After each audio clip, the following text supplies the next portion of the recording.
Members, by my watch, it's now 10 o'clock. We have a very packed agenda today, so should we get started? I would like to begin by welcoming those members of the public and press who have joined us today for this meeting of the Highways and Transport Committee. The County Council allows filming and photography at its public meetings, so please feel free to take pictures and post to social media during the meeting. Can I ask, though, that everybody present turns their mobile phones to silent or vibrate whilst the meeting takes place? Please be aware that this meeting is being live streamed and that a recording of the meeting will be available to view on the County Council's website. There is no fire alarm scheduled for today, so if an alarm sounds, please leave the nearest marked fire exit and assemble at the rear of the building by the lunch area. I'd like to start today by welcoming our new interim service director, David Allett.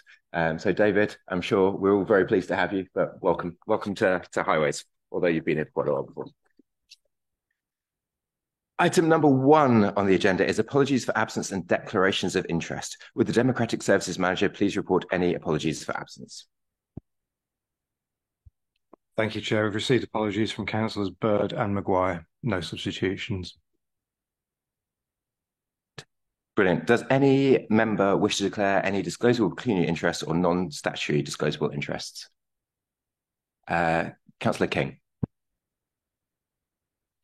Thank you, Chair. Yes, I'd like to declare a non-pecuniary interest, just personal interest, as a member of the Cambridgeshire Local Access Forum. Thank you. Thank you very much, Councillor King. Anyone else? No, personally, I would also like to declare, with regard to subject number 2, that I obviously live in the area of Lensfield Road, which is one of the schemes being considered. I have spoken to the monitoring officer who has confirmed that I'm able to take part in the debate. Right.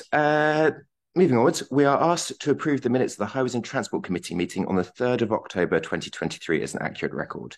If any member does not agree, would you raise your hand now? Councillor Daunton. Yes, thank you. On page 6, point 166, there's a sentence, however, concern was expressed for blanket schemes across towns and villages. My memory is that it was limited concern. It might have been 1 or 2 members.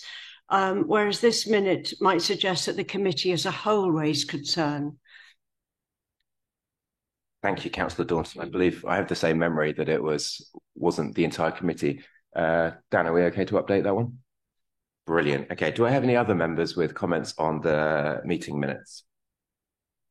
You around? No. Okay, brilliant. Let me sign those off. We're now being asked to note the updated action log. Can I ask any members if they have any questions on the action log? I was looking to you, Councillor King. I aim not to disappoint, Chairman. Just a comment that I have pursued this about the Wisbech Access Study, and I think it should be on the action log still. I know we're supposed to be getting some sort of briefing, but I did request that this should be something considered by the whole committee. And so I'd like to see it return to the action log, please.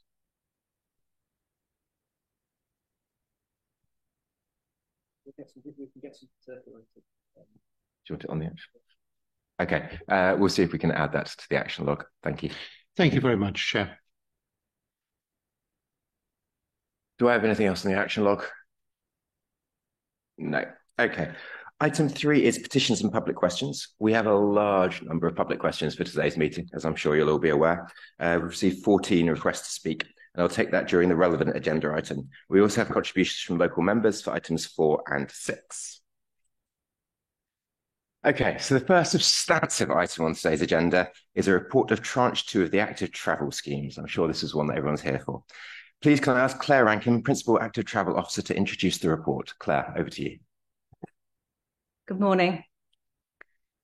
In recognition that this is a long and quite detailed report, which I'm sure will generate a number of questions and comments, I'll try and keep my introduction as brief as possible.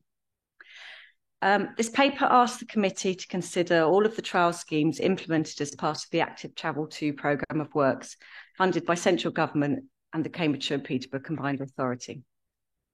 The long list of schemes was approved by this committee in September 2020, and in April 2022, a member working group was convened to agree which schemes should progress to detailed design. And as set out in Appendix 1, 13 schemes have been delivered, plus over 400 cycle parking spaces. The aim of the programme was to improve safety for vulnerable users and encourage people to walk or cycle for their everyday journeys. Of the 13 schemes, 5 were implemented as part of an experimental traffic regulation order, and the committee is recommended to make permanent the schemes on Vinery Road and Church Street in Cambridge, Cambridge Road, Madingley, Arbury Road in Huntingdon, and the removal of the lay-by on East Road in Cambridge. Positive feedback on the trial traffic restrictions on Vinery Road, Church Street and Cambridge Road has focused on the reduction in noise and pollution and increased feeling of safety for those walking and cycling. A significant success of the Vinery Road scheme has been making the School Street scheme easier to implement and therefore more likely to continue. But it has also attracted a number of objections focused on the reported effect on the local post office and shop and increased congestion on surrounding roads. The objections to the scheme on Cambridge Road near the junction with Madingley Road are focused on longer journey times and increased traffic on Church Lane, which have to be balanced with the provision of a low-cost active travel route to the village. Changes have been made to the schemes in response to feedback following installation to improve their operation, and further changes such as a small area of WO lines and potentially short-term parking on Vinery Road and planting areas on Church Street are proposed. These will be progressed in liaison with local members if the schemes are approved to be made permanent. A summary of all the objections and officer responses are set out in Appendix 2 of the report. And Appendix 3 provides details of all the post and pre-installation monitoring. The remainder of the schemes were undertaken as permitted highway works, including the main elements of the East Road scheme. East Road is a key route for people travelling by bike, particularly for students travelling to and from Anglia Ruskin University. And the scheme aims to segregate people cycling from the high volumes of traffic where it's possible, in accordance with government guidance. However, as detailed in the report, we have been in ongoing discussions with the fire service, and further changes to the scheme are being considered if it remains in place, such as removal or relocation of a small number of the flexible posts, or wands as they're also called, where it could help ease access by emergency vehicles. There's also been concern from bus operators about the effect of this scheme, and more particularly the scheme at the Chumpington Road mini roundabout junction on bus journey times. Whilst delays to buses can be caused by a number of issues on the network, as well as by a general increase in traffic post-COVID, the reduction in traffic lanes has reduced capacity at the junctions, and so some additional queuing is to be expected at peak hours. Information on bus journey times for these two schemes is included in Appendix 3. The Chumpington Road junction has been one of the worst collision cluster sites in the county for vulnerable users over many years. And we have reduced the number of approach and exit lanes to improve safety and provide space to segregate some cycle movements and better pedestrian crossing points. However, we do need to balance this with the effect on buses. We recently met with bus operators and discussed amendments aimed at reducing congestion in the most affected areas, with a focus on Lensfield Road. So if the committee approves recommendation B and C for East Road and Chumpington Road, it was agreed with the operators that changes should be made as soon as possible in liaison with them, and then reviewed 3 months after implementation. Similarly, whilst local members have indicated their support for keeping the measures installed on the A505, A1301 roundabout, they're proposing a further review in 3 months to assess how it continues to work. Recommendation D seeks approval to retain the interim measures at both this junction and at the Newmarket Road, Barnwell Road junction. The last recommendation seeks approval to delegate authority to progress the proposed crossings on Jeevons Lane in Cambourne, subject to agreement on land issues, which we are currently discussing with our Highways Development Management colleagues. Thank you, Chair. Thank you very much, Claire. We've received, obviously, an awful lot of requests to speak on this item. By our constitution, we have to take 3 questions. I've exercised my discretion to take, I think, every single question and every single comment that we have had. With that said, I think it's very important that people are heard, but I have seen circulating online a number of kind of abuse at our officers and various other comments. I've had officers called jumped up. I've heard people being told to give them hell. I will not accept that, please, today. We do not necessarily all agree about these things, and that is very valid. It's very valid that we all hear each other's opinions, but please, let's disagree agreeably and make sure that all of the comments are on topic and are about the actual measures in question and nothing else. With that said, we have Hitesh Patel, I believe, is our first item, although I'm not quite sure if it's here. Dan, can you advise me? He should be on Zoom, but he's not here, Chair, so I think we go to the next speaker. Okay, no problem. In that case then, next on my list, I have Charles Crichton Stewart, who I believe is in the room. Charles, would you like to come to the microphone? Brilliant. Just to remind everyone, you have 3 minutes, and due to the sheer number of speeches that we have today, I will be limiting people to those 3 minutes, so please do try and keep it within that. We'll be cutting people off. Charles, over to you there. Thank you. I'm a resident of Cambridge Road, and the location of my house near the A42 end of the village means that, in theory, I am one of those people who will be most affected or injured by the ETRO scheme. Prior to the scheme, cycling into Cambridge meant either heading down the newly opened avenue, which, since its reopening and resurfacing, is treated very much like a drag strip, and is exceedingly dangerous, and I would not want to cycle or walk down it. It has no footpath either. Heading down the A1303 from Madingley Mulch down that road, a road which is so dangerous that they reduced the speed limit on it for vehicles, let alone for cyclists or pedestrians. There is a footpath on there, but not for cyclists. Or Cambridge Road. Now, Cambridge Road was, again, lethal. It has no footpaths. It's an undulating road, and people used to speed down it significantly. So the implementation of the ETRO has created a lovely calm route for safe connecting pedestrians and cyclists onto the main routes into Cambridge and onto the cycle routes in Cambridge, such as in Coton and things like that. So it has been wonderful in that respect, in opening up that route for pedestrians and cyclists. And I've seen a lot more pedestrians and cyclists pass my house as well. So I believe it has been increased. Now, Cambridge Road was not only dangerous because of the large volume of traffic, because of its nature, but also because of the rat running traffic that was a large problem from the village. In order to avoid the backing up of traffic heading into the road, people would come off at Madingley Mulch roundabout, down Church Lane and down Cambridge Road, and then rejoin the same road later on. This not only caused the road, the A103, to back up itself and slow because all the vehicles having to rejoin, but it also just meant a very large volume of destructive traffic coming through the village at speed every morning, predominantly in the mornings.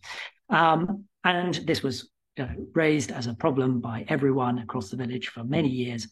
This has now ceased. This is fantastic. This has reduced the amount of traffic on Church Lane and on Cambridge Road, particularly in the morning, taking away that rat running entirely.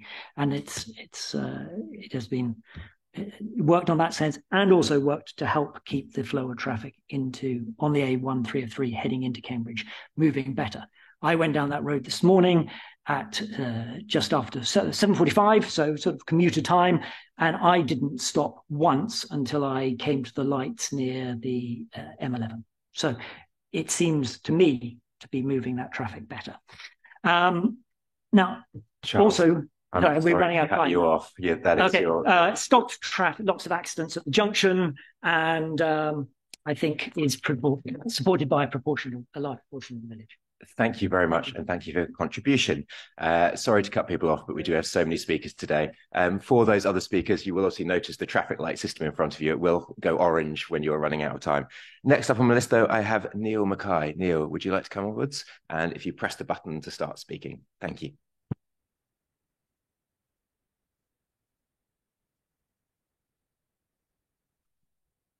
Good morning, committee. Firstly, may I congratulate you on having read in detail the over 400 pages of briefing notes you've been presented with associated to this meeting. My particular attention was drawn to the East Road ETRO objections and feedback table. After receiving feedback from both myself and others, the project team came up with the idea to try and overcome the considerable delays caused by the experiment on East Road to emergency services. Every other of the magic wands was removed so that, in theory, car drivers could pass through into the cycle superhighway. The vast majority of drivers simply do not do that. I did actually film one car pass through the wands. The result was it blocked the cycle superhighway just as an ambulance drove over the wands into the cycle superhighway, bringing it to an emergency stop. I went to ask the fire station commander if they ever took alternative longer routes to an incident rather than transit along East Road. His answer was yes, regularly. This fact alone justifies the removal of the congestion chart causing wands and the return of the dual carriageway. Every member of the committee should have received a YouTube file containing a large amount of video evidence, which I have filmed at random times during the day. The films are apparently more reliable evidence than the many cameras strapped to lampposts along the road, according to the officer's report. Mackay's have made the decision to move our business, which has traded on the same site since 1912. A key part of, but not the only part of our decision making that was surrounding the effects of the highways and transport policies of this council. We are not the only business thinking in such a way.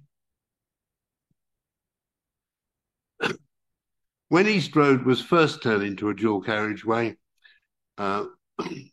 we were approached to arrange a land swap.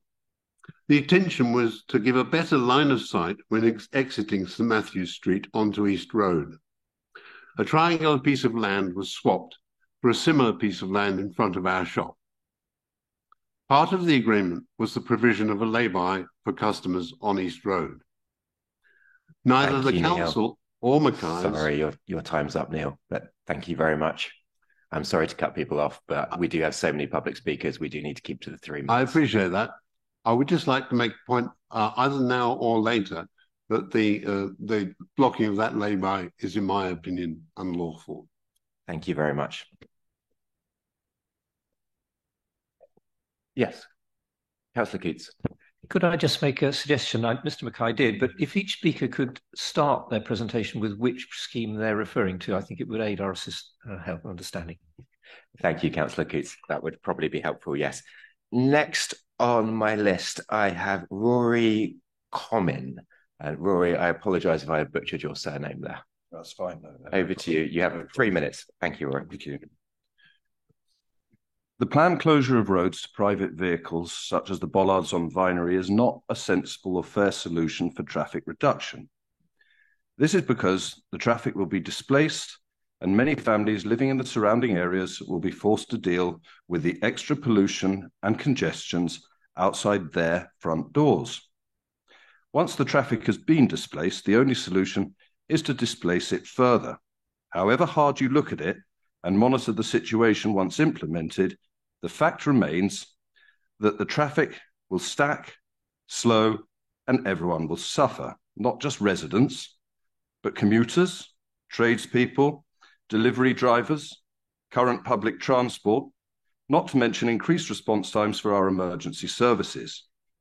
This brings us to the obvious solution, which is to create a public transport system that is reliable, cheap, and a natural choice for people so that they are able to confidently leave their cars at home. A steadily growing number of Cambridge residents feel that light rail would be a sensible way to go, and that this needs to be revisited as a matter of urgency. There is real potential for a network of light rail stops to change behaviour by offering good alternative options for getting around below the city. The network would support these choices and enable access right across Cambridge. But while not explicit, The net effect should also benefit those who need to drive by reducing overall traffic within the city. That is, everyone benefits. Many of us feel that this is a more equitable and positive approach to our challenges than simply making life difficult for drivers. Moreover, this would actually benefit cyclists and pedestrians as well, reducing traffic overall. Michael Gove's Cambridge Delivery Group have the capability to undertake the necessary studies in this area and provide answers to all the questions as regards feasibility. The solution is there. It is time that this committee ceased with their continual response to overzealous pressure groups who stand to gain financially from the current plans. Bowing to those simply exacerbates the problem and causes resentment among the majority of the electorate who are to be seriously disadvantaged. There needs to be a total change in direction in the opinion of many in our community who stand to suffer because of what is being tabled here today. There can be no more wasted millions on schemes which simply make life untenable for residents. Fail to deliver this and one simply creates division, anger and bitterness that is detrimental to our city and will be played out at the ballot box for years to come. Will this committee accept that the current trajectory is not equitable and that the alternative solution of light rail should at the very least be seriously considered, and that until then we should reopen roads to allow traffic to flow and for all of us to get on with our lives unencumbered? Thank you very much. Thank you, Rory, and perfect timing there. Next, I have John Parrott, who I believe is joining us on Zoom. Dan.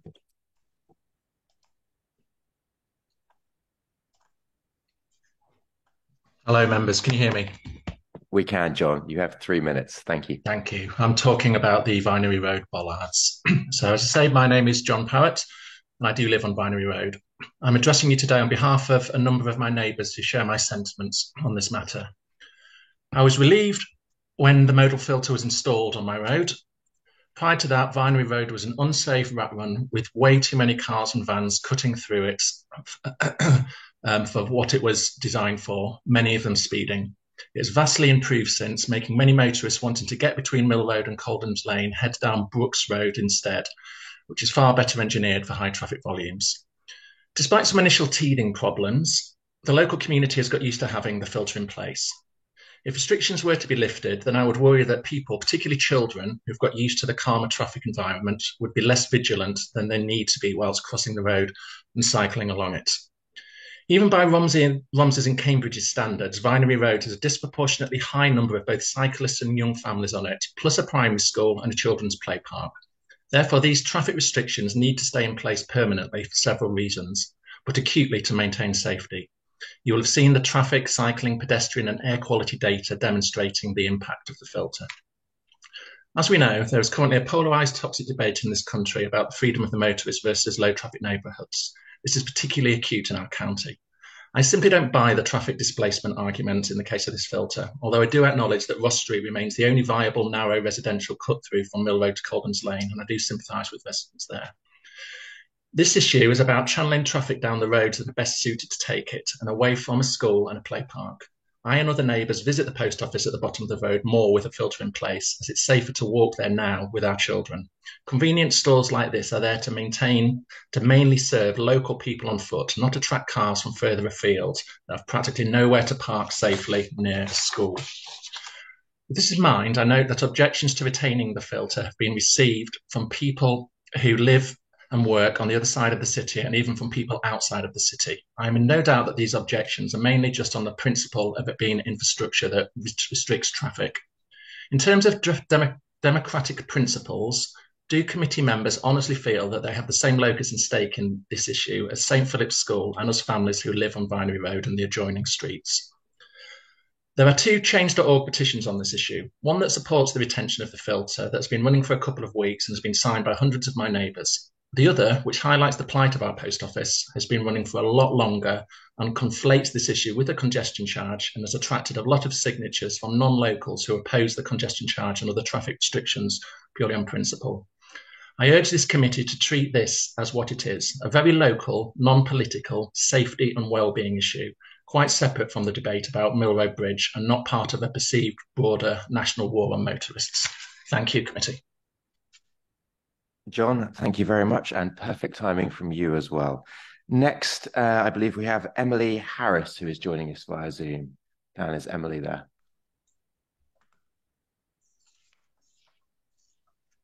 Hello, Brilliant. thank you. My name is Emily. Hello. You have 3 minutes. Over to you. Thank you. Okay, thank you. My name is Emily Harris, and I'm here to speak on behalf of the School Streets volunteers at St Philip's Primary School, but also as a parent of children at the school and a resident of Vinery Road. I'd also like to speak on behalf of the many children who often don't have a voice in democratic processes such as this. Since the introduction of the modal filter on Vinery Road, the street has been transformed. It is no longer used as a cut-through. We no longer have traffic speeding down the road, sometimes speeding up between the humps in the road, anxious to make the most of the extra minute or so it might have afforded them to take this route, rather than sticking to the main routes along Coldham's Lane and Brooks Road. Vinery Road now feels like a residential road, a place where the kids of Romsey can walk or cycle safely to and from school, to visit their friends, to go to the shop. The air is cleaner, and you have gathered the evidence to prove it.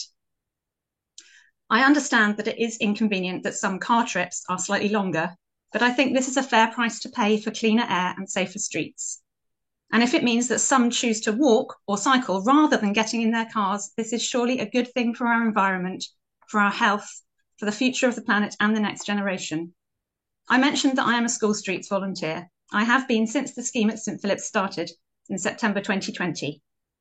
Back then, we needed 3 volunteers for each shift, morning and afternoon. Now, because of the bollards at the modal filter and the reversal of the one-way on Vinery Road near Coldham's Lane, we only need 1 volunteer for each morning and afternoon slot. This is much more manageable. If the modal filter were to be removed, we would have to double the number of volunteers required, and I fear we would struggle. We have, in a sense, become a victim of our own success. The street outside the school feels safer. So parents newer to the school community don't perhaps appreciate the value of volunteering. I do remember what it was like before School Streets.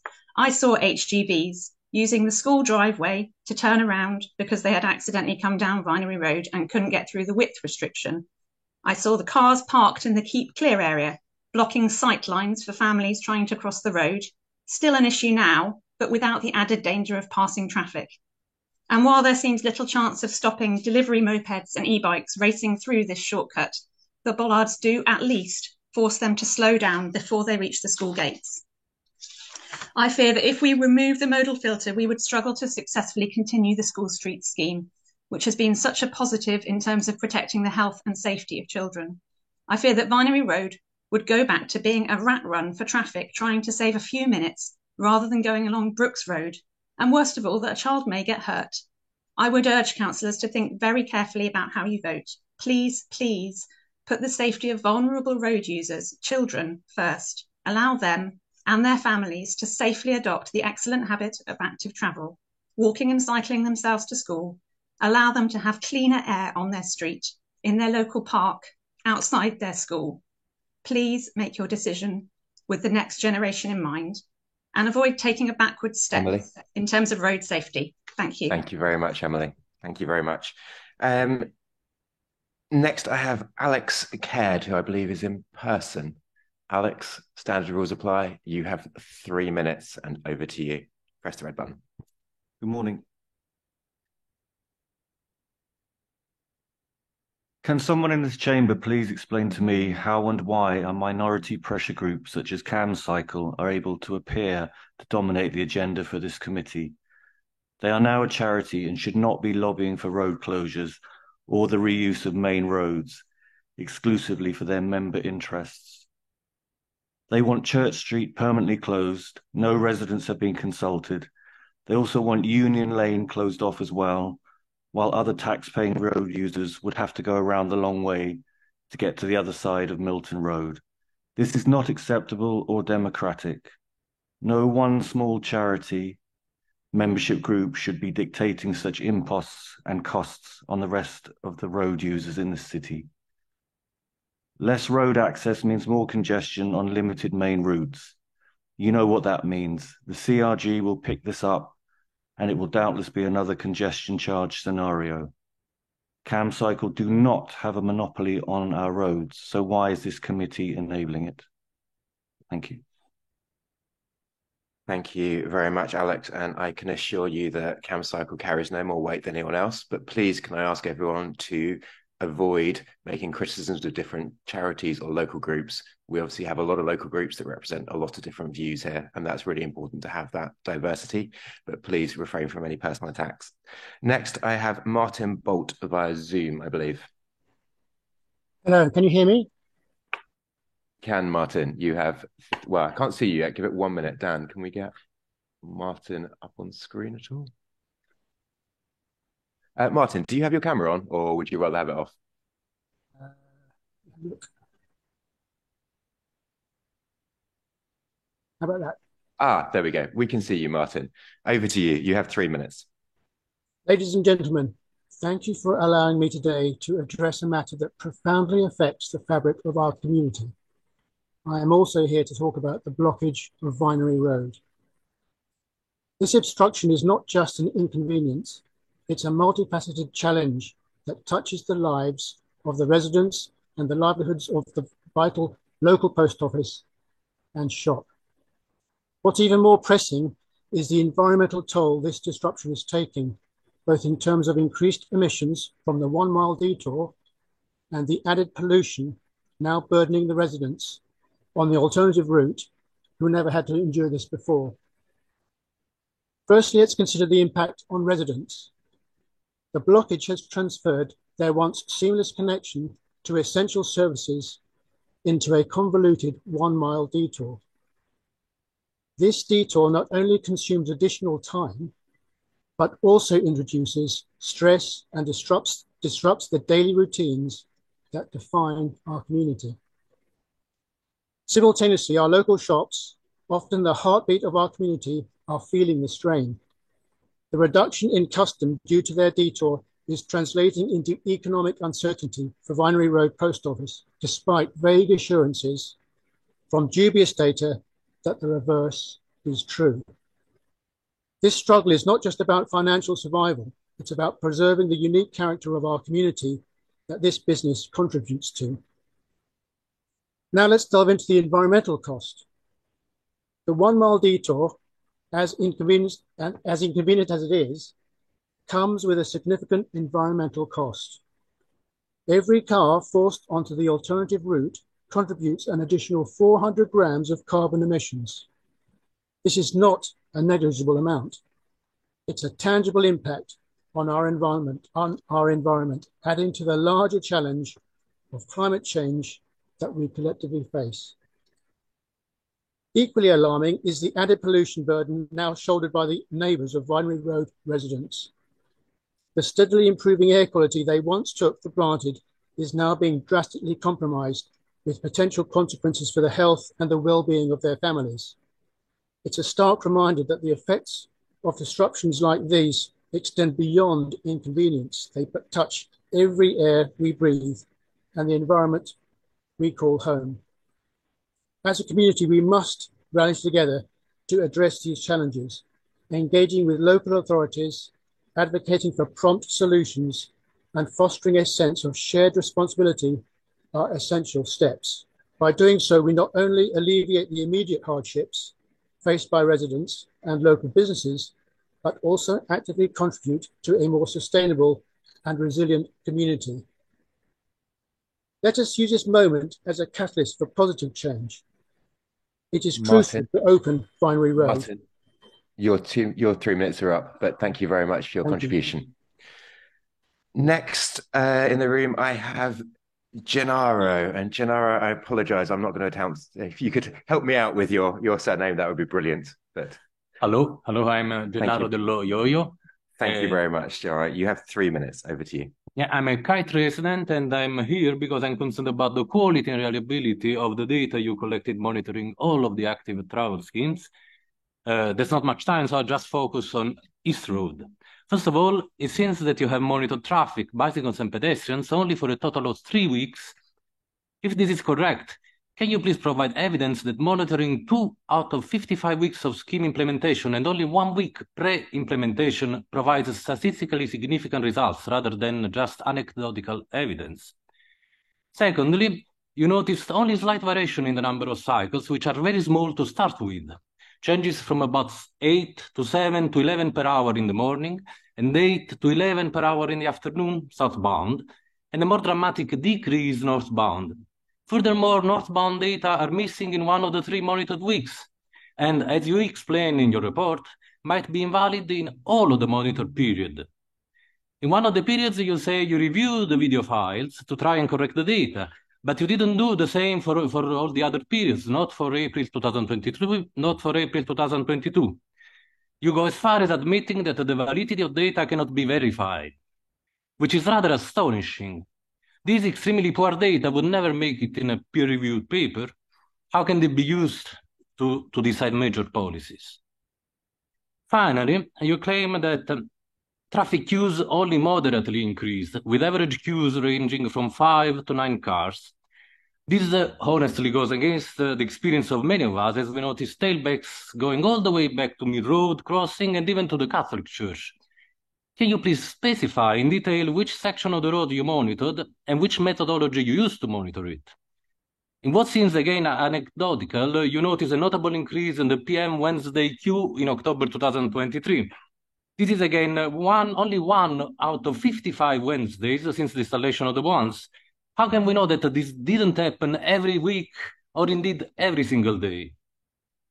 To sum it up, is it really worth spending money and create a disruption in East Road, included but not limited to ambulances on the segregated cycle lane, to implement a scheme which has results varying from negligible to non-existent, that is to get 2 or 3 extra bikes per hour during peak time? You even declare in your report that southbound east side effects, which include blocking delay by McKay, were too minor to be measured. So why? Thank you. Thank you, Gennaro. I also apologize that you'll see me going, but I need to go back to work. Brilliant. Next, we have William Burnell. William, would you like to come up?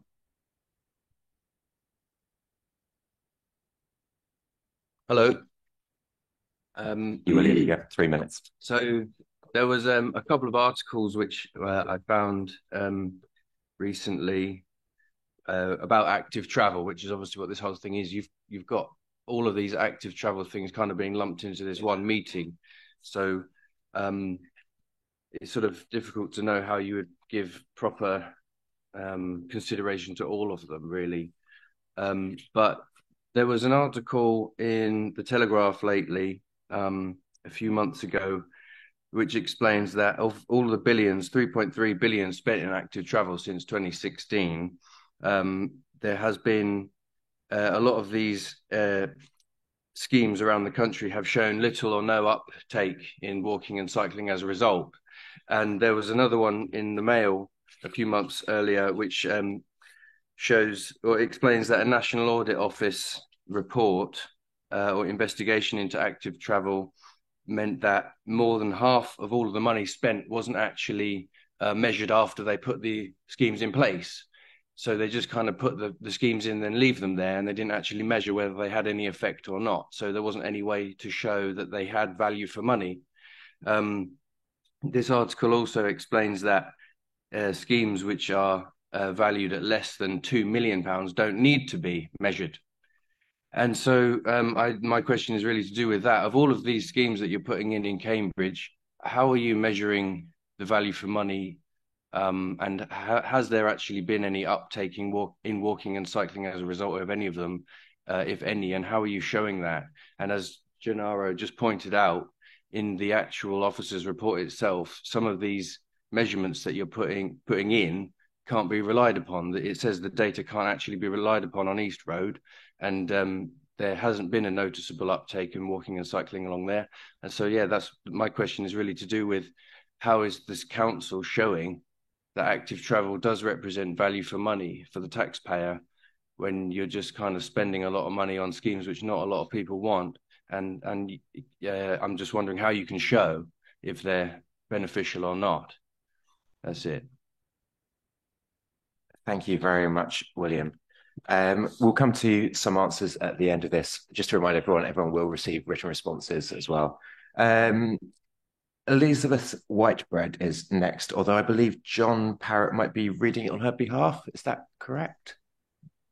That is correct, Chair. Yes, I have Elizabeth's question. It comes, and I'm reading it on her behalf. Again, this is predominantly about the Vinery Road bollards, and it will build on some of what Emily Harris voiced earlier. So, according to a study conducted by Road Safety Analysts Limited, implementing traffic restrictions around schools can reduce accidents by up to 40%. Numerous studies report reductions in air pollution of between 20 and 25% and increases in walking and cycling ranging from 20 to 50%. All of these results are of direct benefit to the children who attend schools with school streets in place, as well as their parents, caregivers, and younger siblings who travel with them. One of the major potential beneficiaries of school streets closures is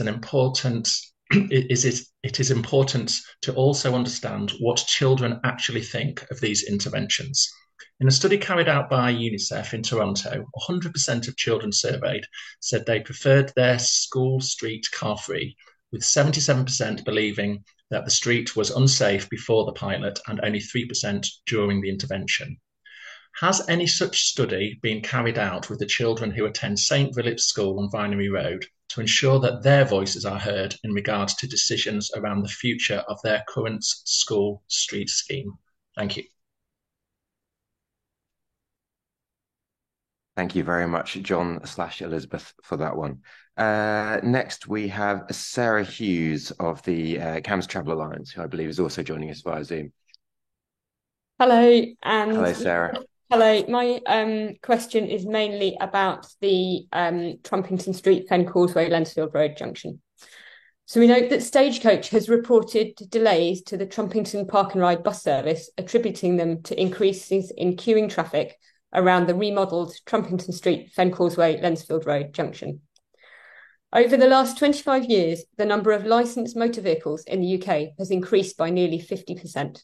It is therefore unsurprising that UK road users experience high traffic volumes and longer travel times. In Cambridge, bus users are particularly impacted by congestion. In our survey of bus users, 51% of non-park and ride users in Cambridge said their services were late or unreliable, and according to the GCP across Greater Cambridge, on average more than 20% of bus services run late, mainly because of congestion. With regard to the area around Trumpington Street and Lensfield Road, and on the subject of increases in motor traffic, Travel Alliance member organisation Cambridge Area Bus Users recently photographed long tailbacks of vehicles queuing for the Grand Arcade car park, stretching as far back as the Fitzwilliam Museum on Trumpington Street and the full length of Tennis Court Road. These queues delay Trumpington Park and Ride buses, which travel along Trumpington Street, Pembroke Street and Downing Street before stopping outside John Lewis. The Cambridgeshire Sustainable Travel Alliance believes that the Active Travel Tranche 2 schemes have brought benefits to those making journeys by walking, wheeling and cycling. These schemes are an essential part of efforts to provide a network of joined up, safe, high quality routes for walking, wheeling and cycling in order to encourage active travel. And we believe that removing them would hinder efforts to bring about the required modal shift away from driving to reduce congestion. We believe removing them would also reduce safety for those walking, wheeling and cycling. So this leads to my question.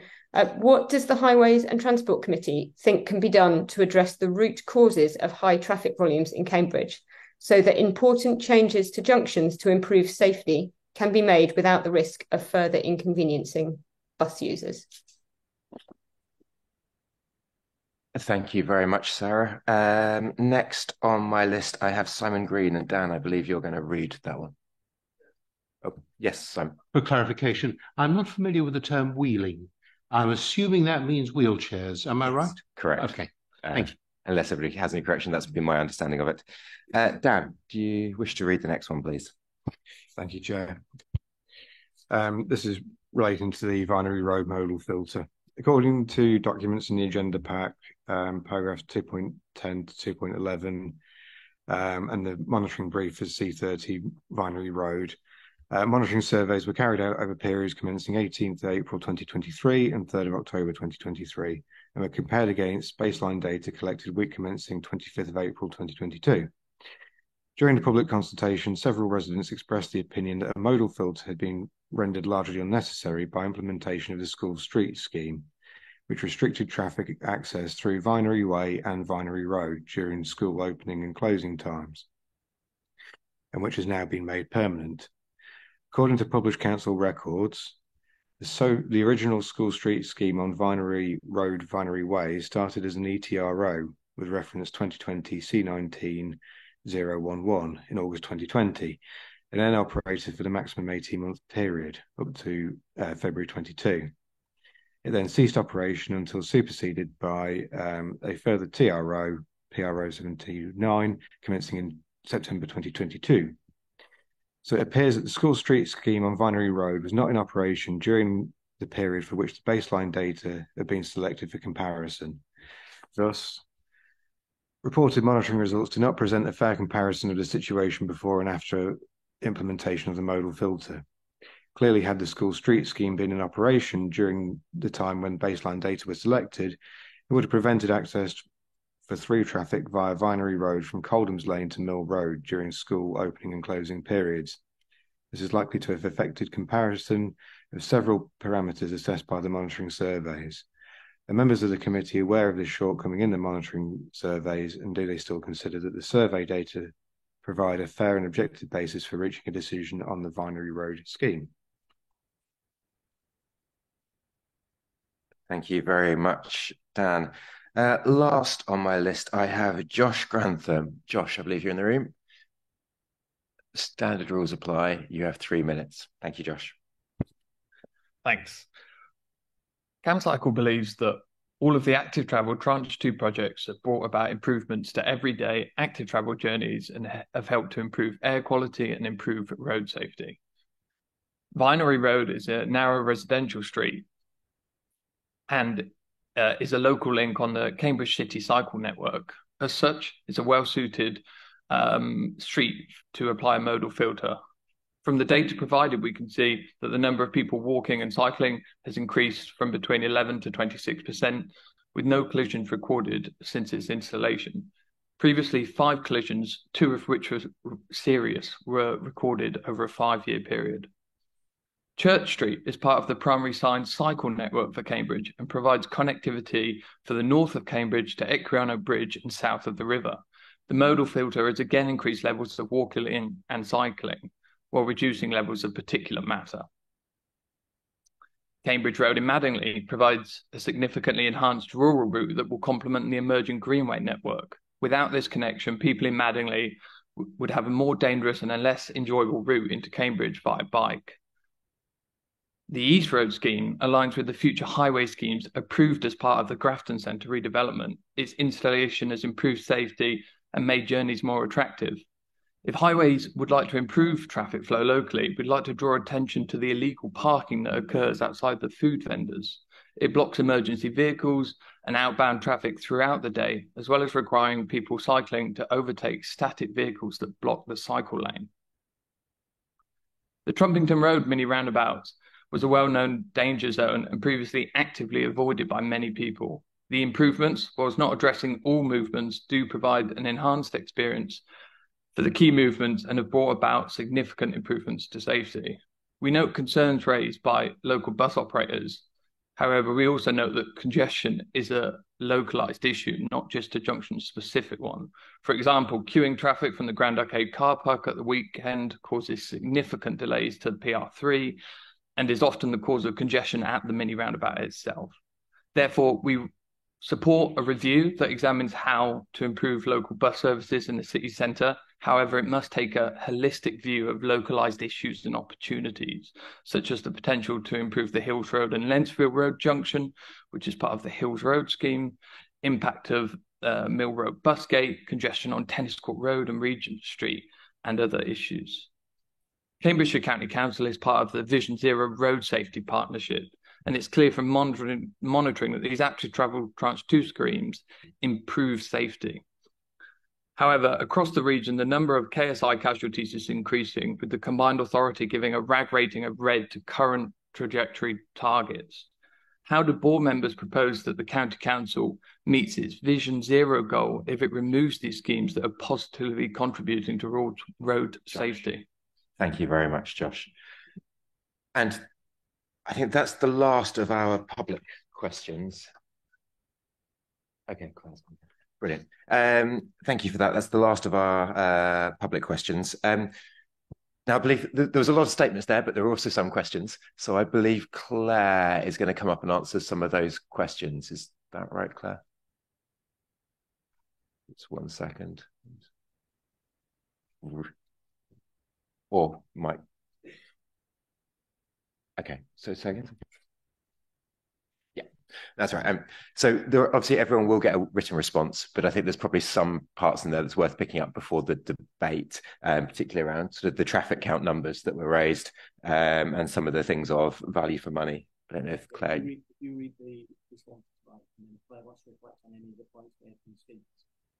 Okay, sorry, over to Mike. Mike's going to read responses. Apologies. Thank you, Chair. CamCycle is a registered charity and organisation that represents 1,700 people who cycle in the Greater Cambridgeshire area, where most of the schemes are located. They are also members of the Cambridgeshire Sustainable Transport Alliance. The aim of the active travel schemes was to make walking and cycling safer and more attractive, and CamCycle were therefore asked for feedback from their members on whether it was felt this aim had been achieved. CamCycle is a conduit to reach people who cycle through the scheme but do not necessarily live in the locality of the scheme itself. Traffic surveys, walking and cycling usage surveys, bus data, traffic sensor data, and air quality monitoring were considered, and local residents, businesses, bus operators, and councillors were also contacted. Thank you very much, Mike. I think we'll probably pick up some more of that in the debate / with other questions. So I'm actually going to leave those for now. Everyone I say will get a written response. Let me take the local members next that would actually like to present. So I believe we have Councillor Boulat in person. And then Claire, we might come back to you if members have any questions afterwards on some of that points from the debate. Thank you.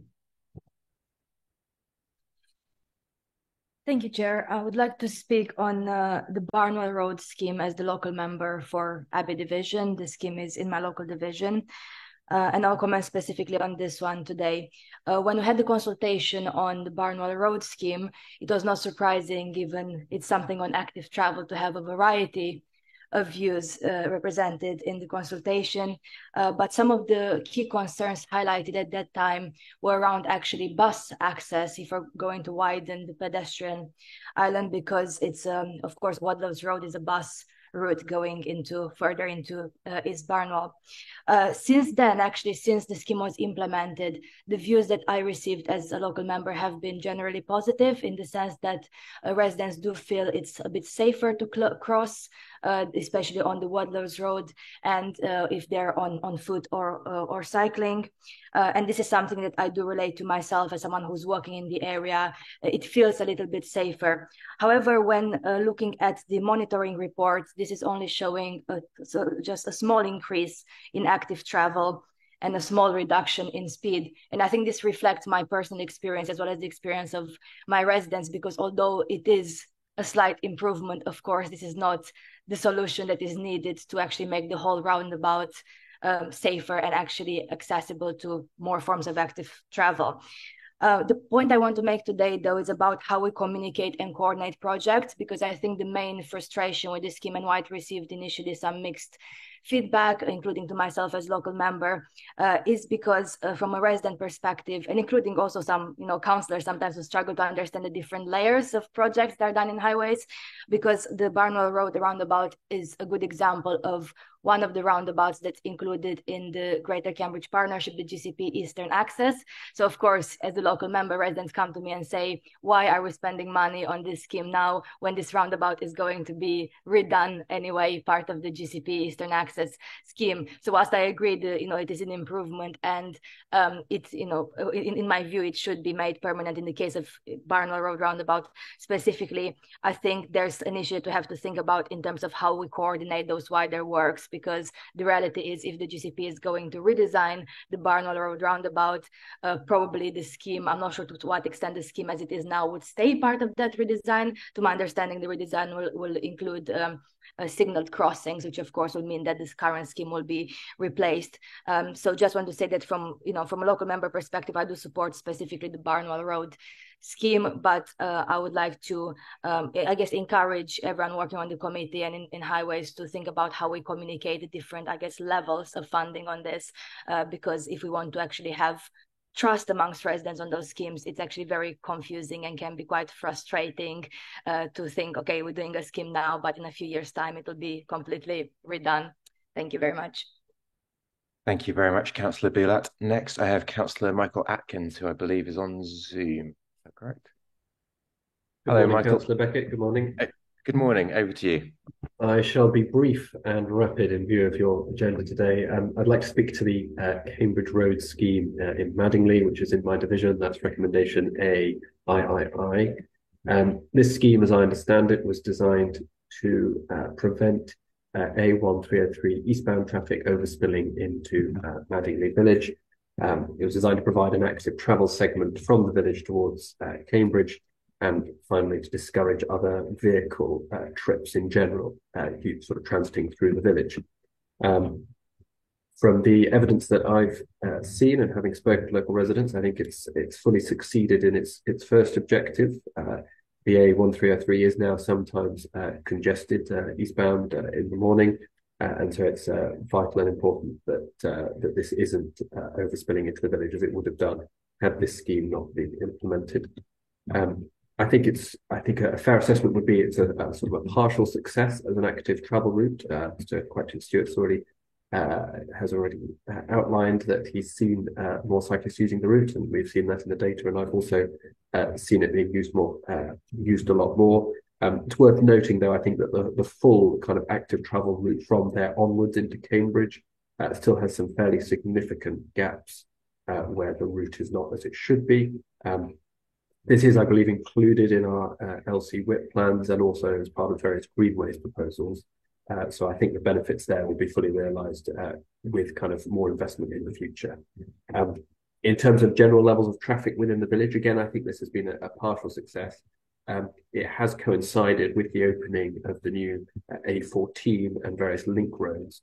And so Madingley Village is now effectively sits in between the new A14 and the A428. And is sometimes used to transit between those. And so this has really increased vehicular pressure on the village. Nevertheless, I think this scheme will have deterred and discouraged some trips. And therefore, I think we shouldn't kind of lose sight of the benefits that this particular scheme has brought. So in balance, I would encourage the committee to agree with the recommendation that it be made permanent, although noting that the full benefits of the scheme will only be realised with further investment in traffic calming, for instance, a 20-mile-an-hour zone in Madingley Village, and potentially further traffic calming measures would be appropriate, I believe, and also further active travel investment between there and Cambridge, and potentially kind of further upstream to the west. I would, however, ask officers if they can to review the changes that were also made to the Coton side of the A1303 Cambridge Road junction as part of this work.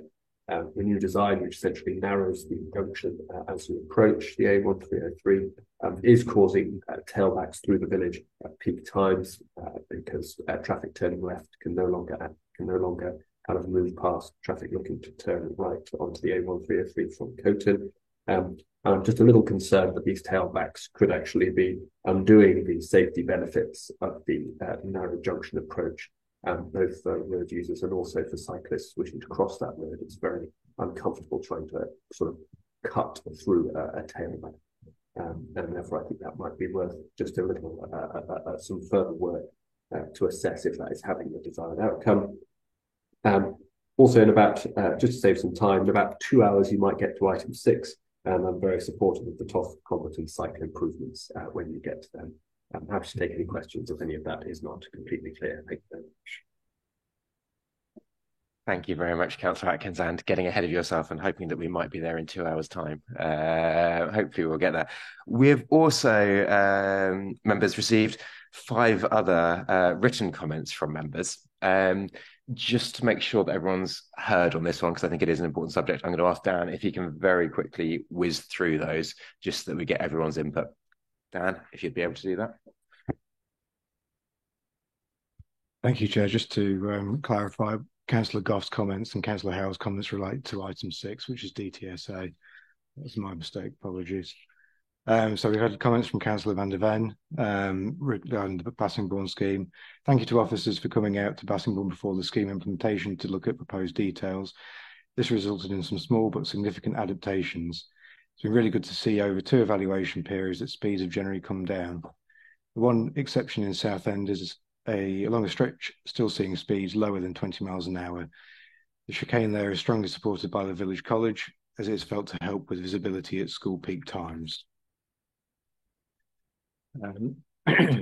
Comments from Councillor Ed Murphy, member for Bar Hill.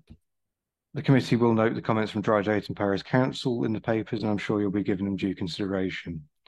While the increased efforts of the council to engage with the residents more than previously is appreciated, some residents in Drayton do not feel they have been properly considered in relation to recent restrictions decisions. Drayton and Madingley are contiguous and share a road system. What effects one will affect the other as if they were one place. Therefore, could extra effort be given in future when considering consultations that more recognition is given to these sorts of situations, so that consultees are not necessarily limited to the specific parish within the boundaries of which specific highways provisions are proposed. Councillor Ros Hathorn.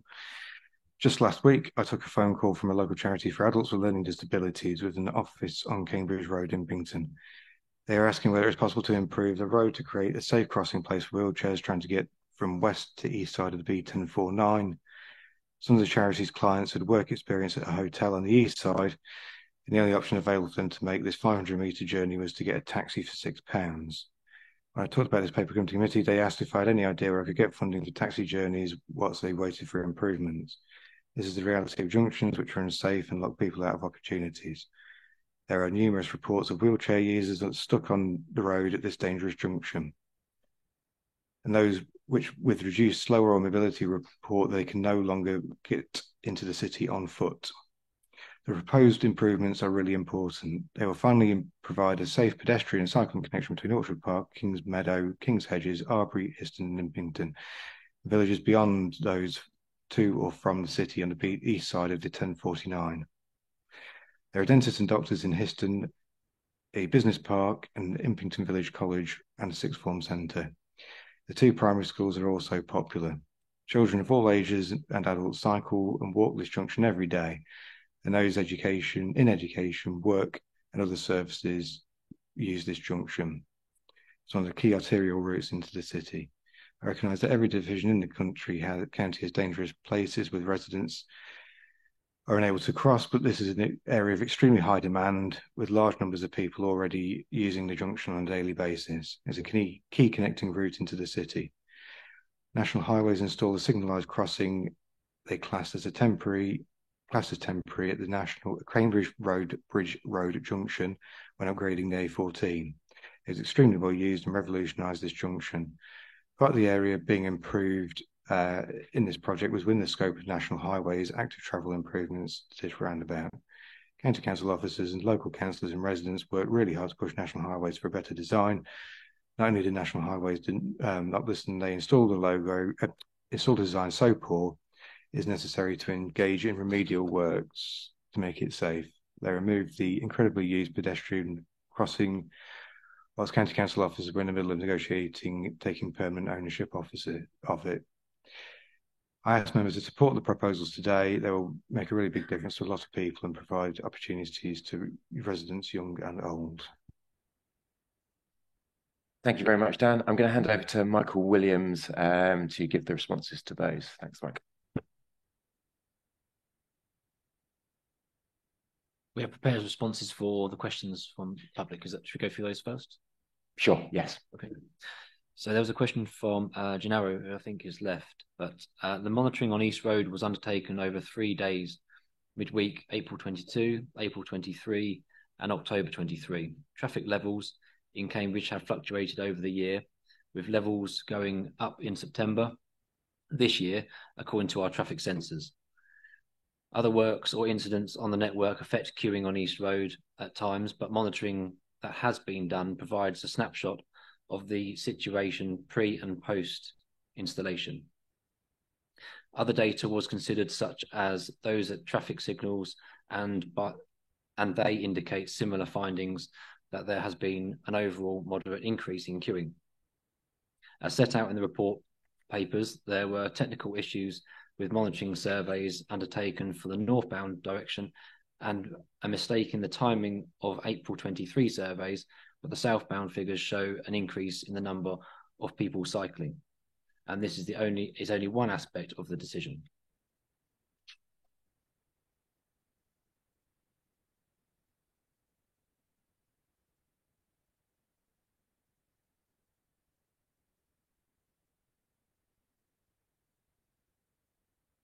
The question from Sarah Hughes. The recommendation is to keep the scheme in place with some changes to improve access for emergency vehicles and bus journey times. Agenda item 11, a strategic update on improving connectivity, gives an overview of the work being undertaken with regard to improving the transport network county-wide.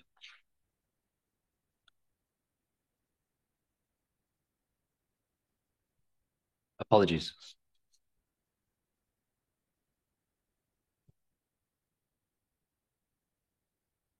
A further question from Josh Grantham. The cost to deliver... Oh, sorry, this is a further question.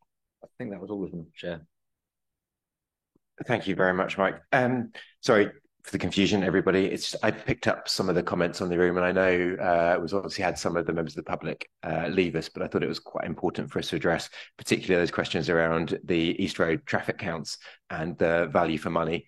So Claire, are you able just to address the value for money question as well? I know Mr. Burnell isn't here anymore, but it'd be good to kind of have that response for everybody.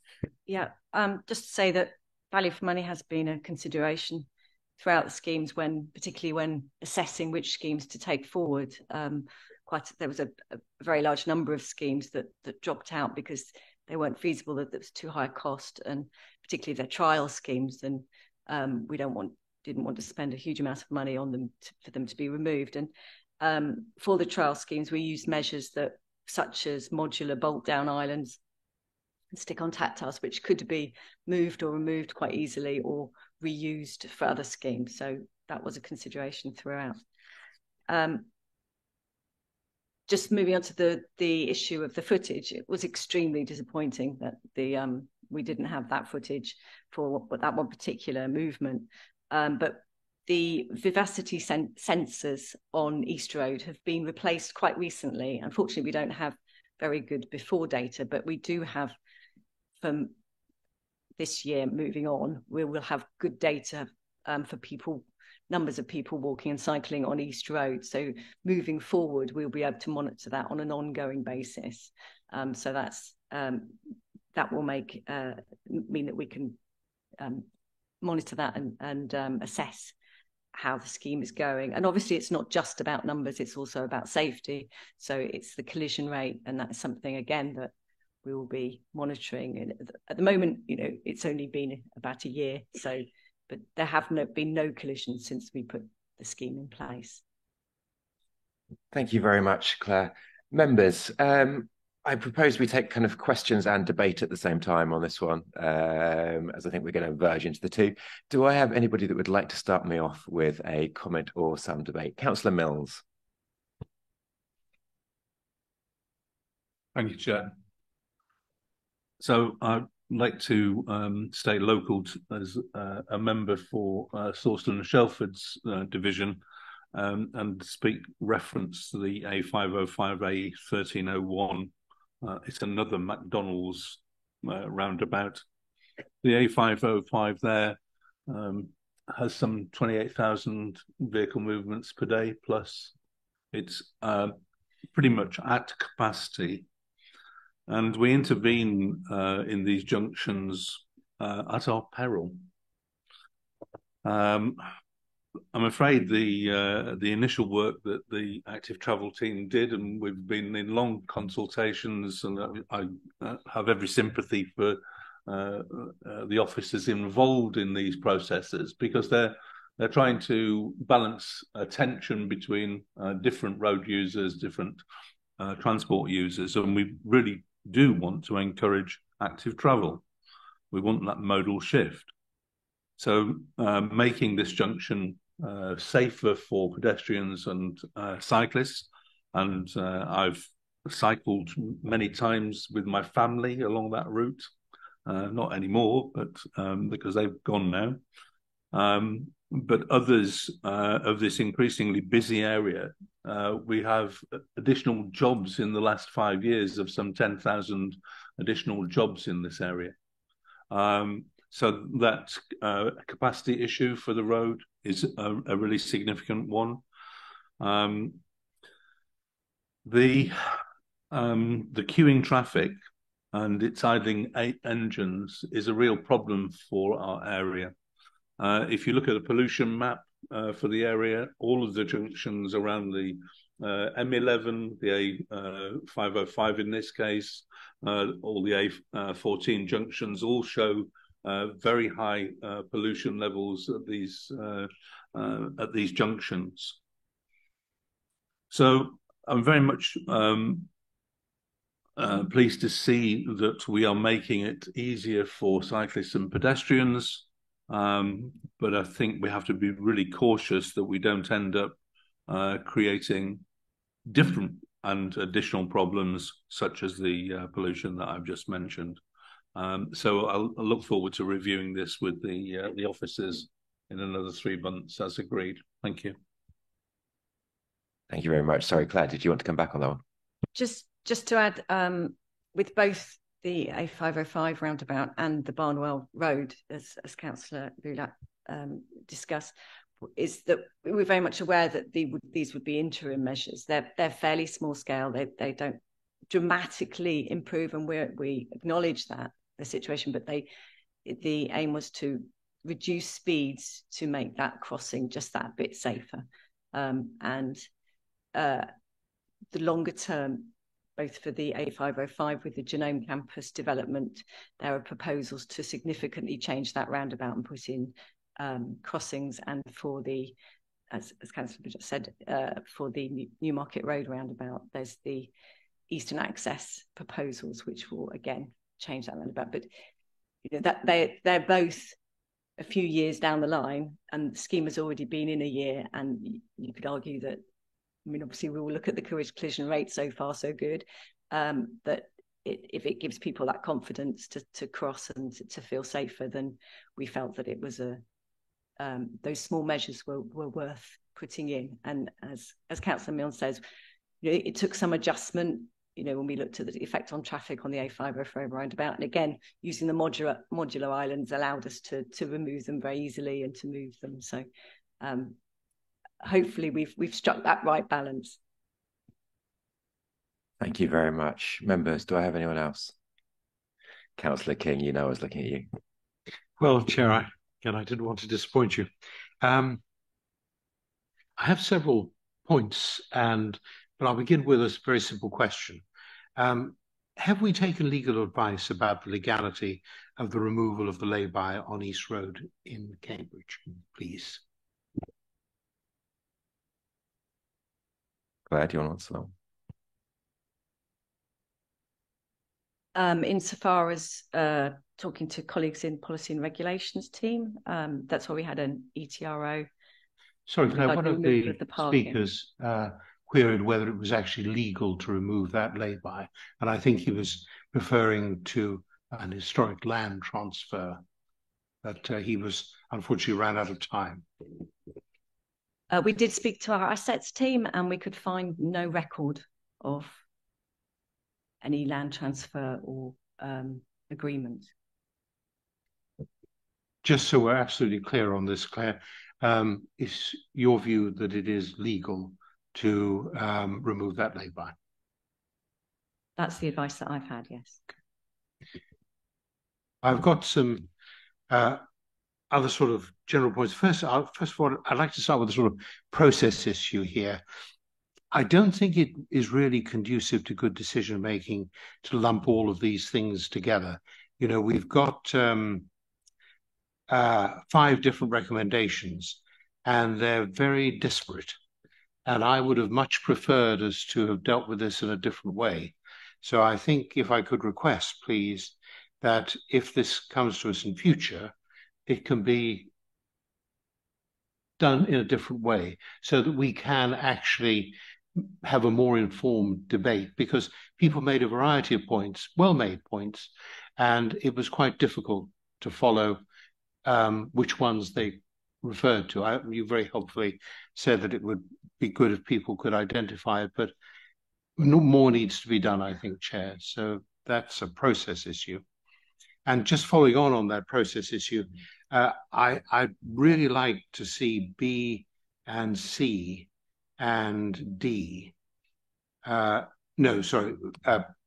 B, C, and E actually come back to this committee rather than delegate the authority to the executive director and the chair and vice chair. That would be my preferred approach.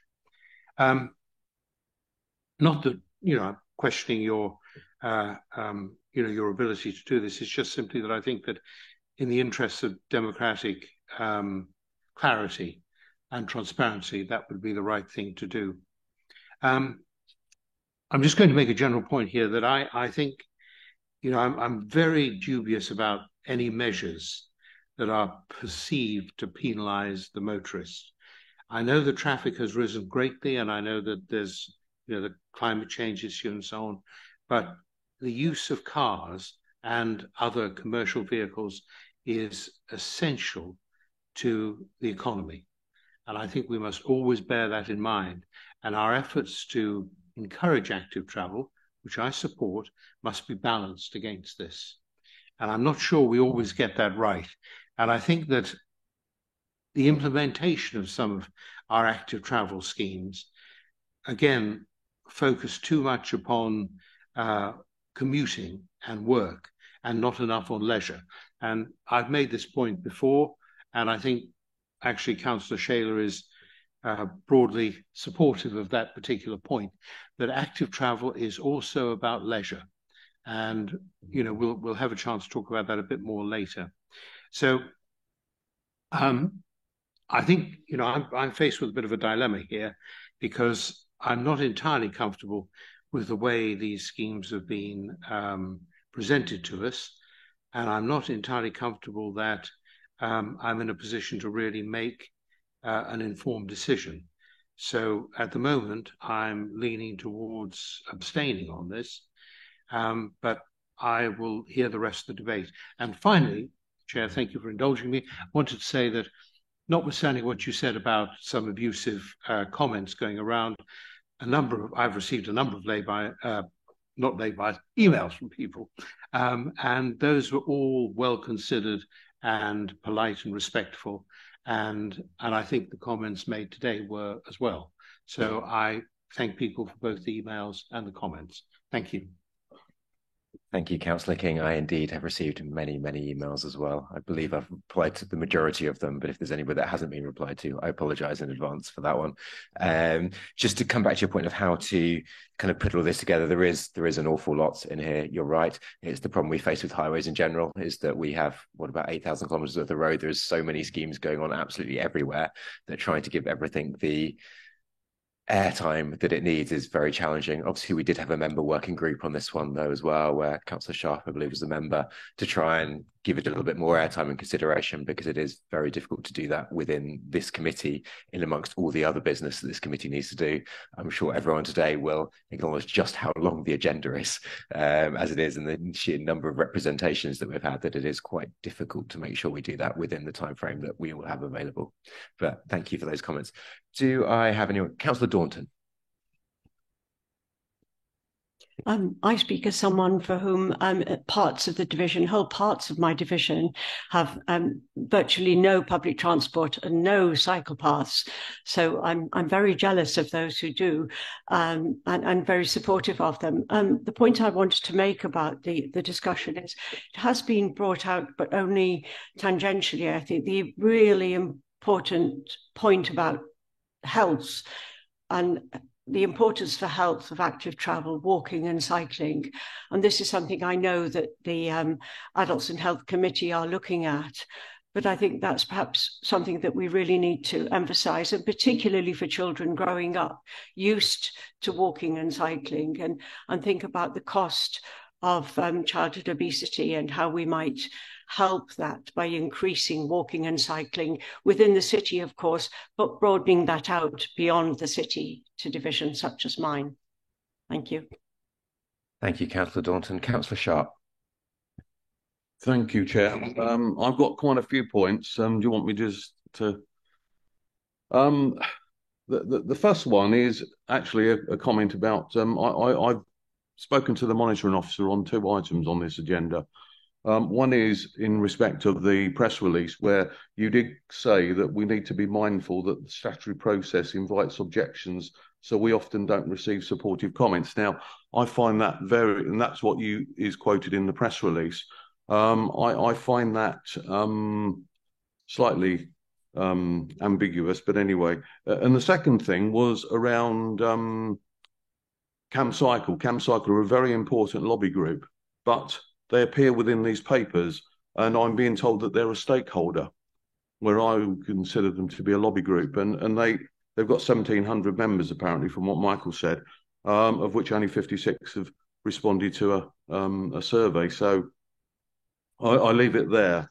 Like Councillor King, we've got 5 or 6 schemes here that are all different, and I understand we've got to get them. They've got to come to committee at some stage, but I think it makes it a bit disjointed, and that's not your fault. That's just the way it's been brought. But shall I just go through my comments on each of those schemes? Yeah, I mean, I think the first thing, yes, certainly sat here, I want to reduce accidents. I want to reduce inappropriate speed through the city and everywhere in Cambridgeshire. So that's great. If I look first at Vinery Road, we've got the school street in place, and I've listened to the comments from residents and looked at the comments online on the responses. My concern about Vinery Road, we've got the school street there, is about the effect on other roads, similar to the comments I made back in March about the Mill Road closure. I don't think that's been properly thought through. I don't think we've got any data to show what that effect could be.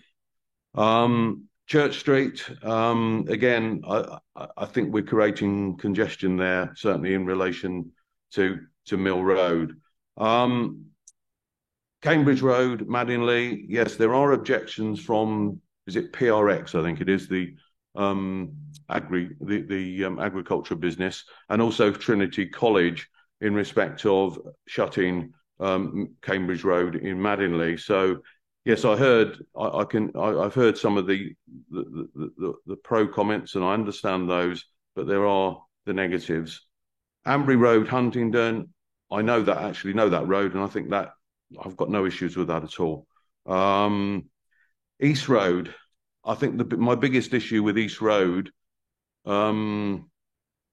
is certainly the effect on emergency vehicles, as I understand it, and the ones, they seem to be causing massive issues, much more than the actual size of the structure. I have driven down Mill Road, East Road, sorry, with the ones there.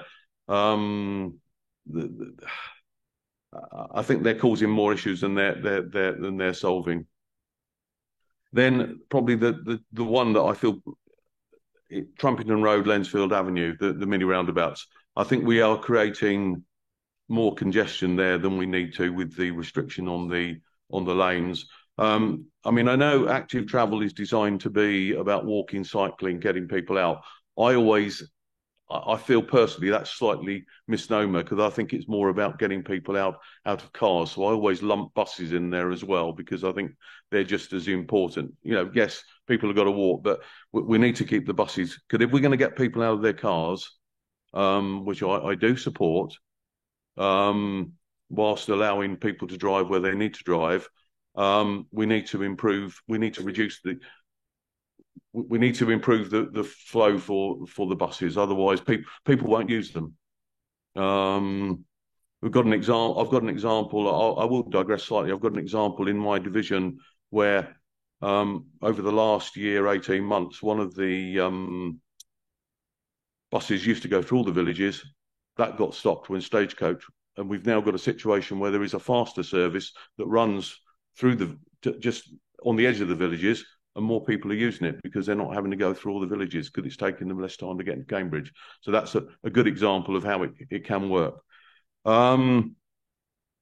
The A505, A1301, I drove over that a couple of weeks. Oh, Councillor Milne's gone. Oh, he's not here. I drove over that a couple of weeks ago, and I do use it regularly, and I think that's a sensible solution. But going back to what he was saying, I know that we didn't get it right first time. I think they restricted the lanes. I didn't drive over it. I don't think I drove over it when it was restricted, but I've driven over it at least twice in the last couple of months since it changed, and last time was a couple of weeks ago. So yes, that's a sensible one. So I'm just concerned that we some of these, if we put them into a permanent measure, I think will cause more issues going forward than they will solve. That's a very quick run through of some of my thoughts on this.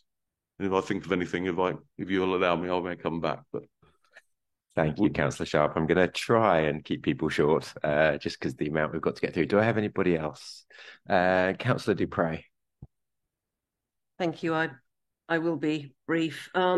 I didn't see the press release in question in which you apparently commented that the system was designed to ask people to submit objections but not supportive comments.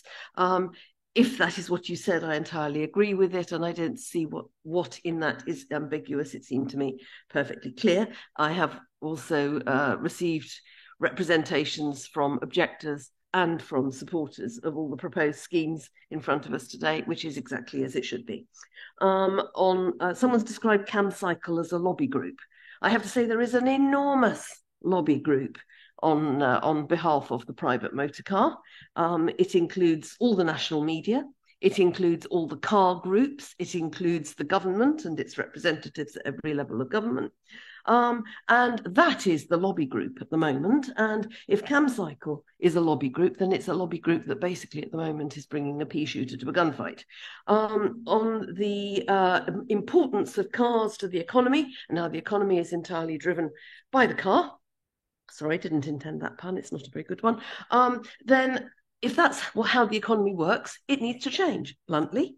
And we need not only a functioning economy, but we also need livable spaces. And I think that livable spaces are important too.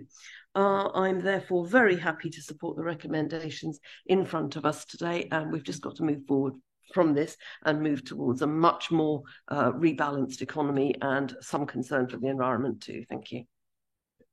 Thank you very much for that, Councillor du Preez. You're right, I should have answered Councillor Sharp there about the TRO objection process. That is, I believe the formal legal requirements is that it is a period of objection, and at the end of it, we have to determine objections, and that's how it legally is put in the way that it works. So sorry about that. Next up after that is Councillor Dew. Councillor Dew. Thank you, Chair. Two areas I want to pick up on. Councillor du Preez, I'm generally in agreement with the comments that were made there, and more so with Councillor Dawton. I also represent a division that's got a huge amount of rural area, and you know the different issues, but with the lack of public transport, i.e. buses in those areas, and the lack of active travel, you know, it does make us slightly envious of elsewhere. That doesn't mean I shouldn't support it elsewhere, and I'm doing so, but I just think I want to flag up for the future that divisions like ours would like to you know, see similar things come forward. You all recall when I was first on this panel, we had a petition from councillors, and it was from Fenstanton Parish Council, I think, was supporting the Huntingdon Walking and Cycle Group, who were actively campaigning for this type of measure between St Ives and Fenstanton. So, as I say, I'm quite happy to support what it is, but you know, I'd just like to flag up that I think us rural members would like to see a bit more in the future. Thank you, Chair. Thank you for that, Councillor G. And I apologise to anyone on the live stream that has been watching Councillor Dawton's legs for the duration of that one. I'm not quite sure what went on with the live stream there, so apologies for that. Next up, I have Councillor MacDonald, and hopefully we won't see your shoes.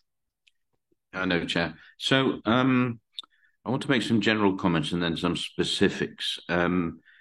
I think it's worth all of us thinking about the fact that this is a government and a CPCA sponsored programme, because some of the narrative, some of the comments I heard from speakers earlier on was, it's sort of, the narrative was we just dreamed up schemes with no central government guidelines or combined authority guidance. And from Claire and the other officers will be aware it's very much, a bottom-up and a top-down approach. Nobody's mentioned so far, and I'd like to mention, if you don't mind, that the Highway Code hierarchy changed in January 2022. And that hierarchy, which, by the way, was welcomed by the Royal Automobile Club, the RAC and others, where pedestrians and cyclists were much more important in the hierarchy. And so, again, nobody mentioned this, and the narrative from some of the speakers is, again, we just decided to do this in isolation. I mean, the officers haven't done this in isolation. They've done it with central government guidance. When I look at the programme overall, I tried to ask myself, and Simon commented on this, and I was thinking about what he was saying, have the range of programmes gone too far in terms of what we're proposing in response to those government guidelines, in response to the change in the Highway Code and the road hierarchy? And I think overall, whilst there's still some scrutiny and some checks to be made on some of the programmes, and I do take Simon's point about bringing some of it back to committee, I think that it's probably still a reasonably balanced programme overall. And that's how I'm trying to judge it first and foremost, and then look at the individual schemes. Just a word on pressure groups, because CamCycle, for example, has been mentioned a number of times. Again, the narrative sometimes is that if you're a pro car group, and I'm an enthusiastic car driver, then that's perfectly okay. But if you're a cycling pressure group, lobbyist, whatever been described, that's not okay. The fact is they're both okay. Both a pro car lobby group is okay and a pro cycle group is okay. We're trying to get the balance here. We do live in an environment where households, whether we like it or not, often have 2 to 3 cars. I have to admit my own household has 2 to 3 cars.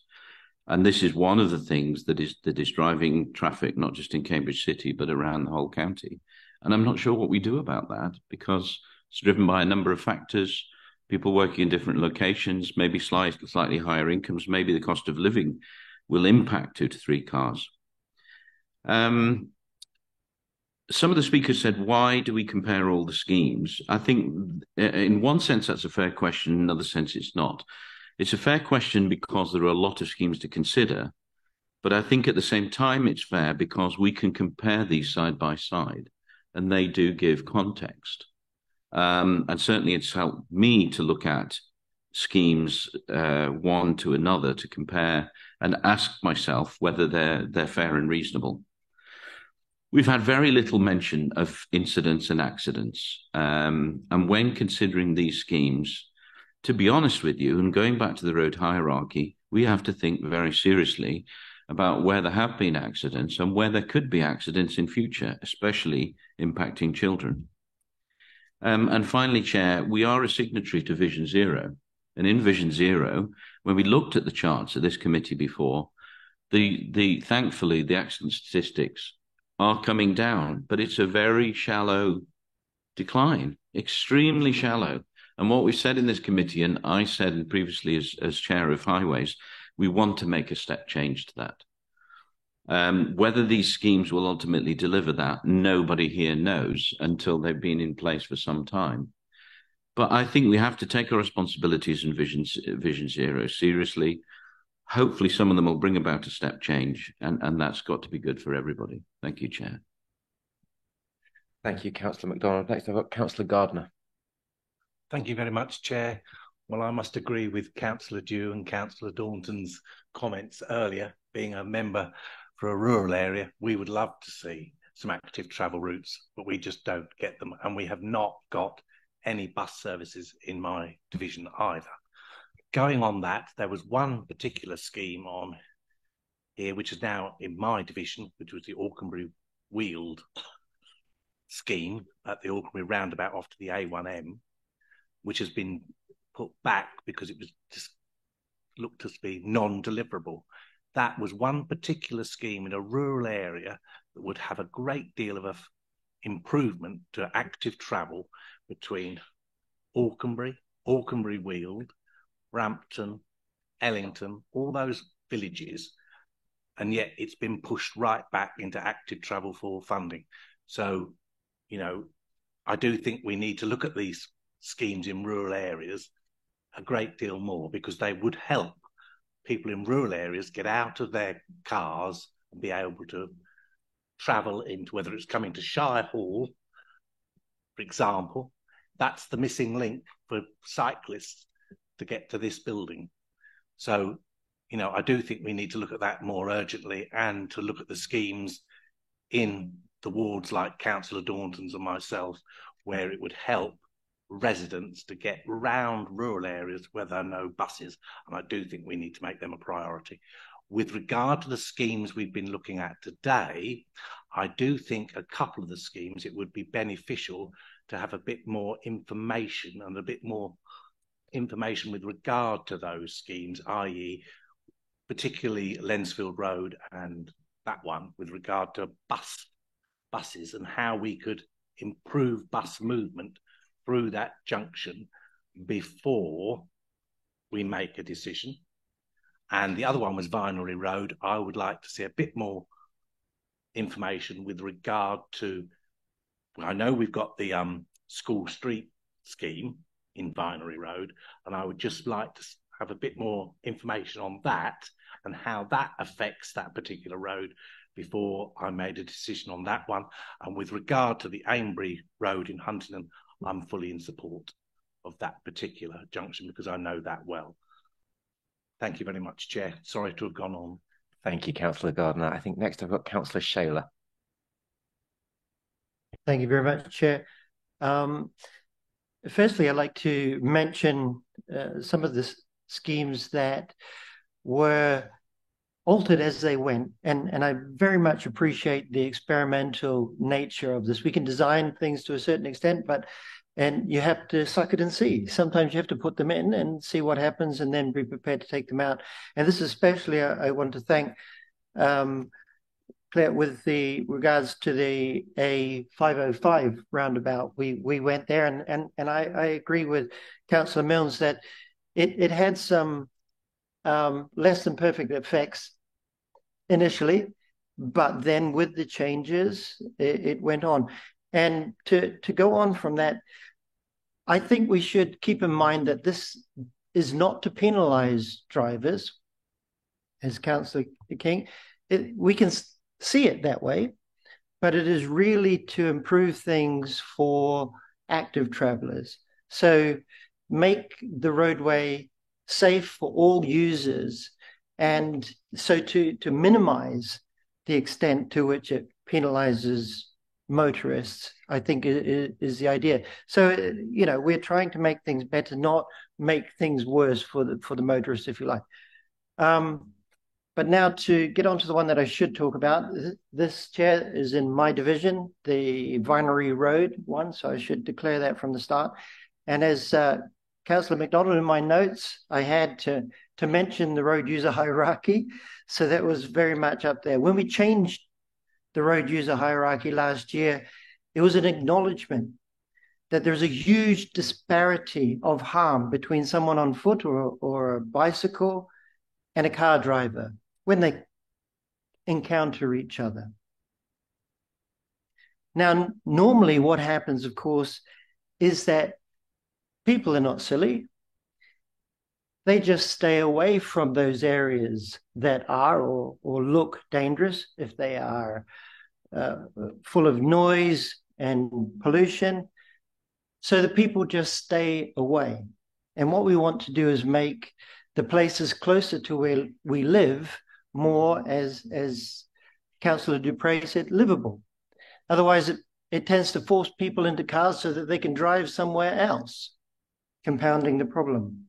So the cross-cutting benefits of having somewhere safe and clean and less noisy to walk, huge health and social benefits, fitness, community. You can talk to people, you can hear each other. Now, the area around Romsey Rec and along Vinery Road, we have seen has attracted more people on foot and by bicycle, and I think it can increase.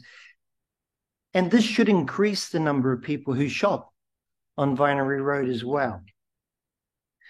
In terms of numbers, when we knocked on the doors, around 50% wanted to retain the filter. There was around 20% wanted it to be taken out again. The rest either didn't mind or they were conflicted. They were somewhere in the middle. But we also dropped leaflets.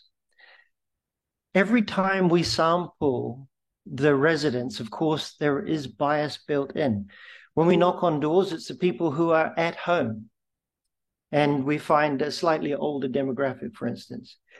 When we drop the leaflets, on that night, a lot of people emailed me. And of course, the people who emailed weren't the ones who didn't mind either way. They minded. And there we got 80% of those respondents wanted to retain the filter and 20% wanted it taken away. Now, it may be that this particular demographic were the ones who can use email. Maybe they were out and about. Maybe they were the ones on the local transport network. I don't know. There's always bias built into these things. But of course, this is not about the numbers.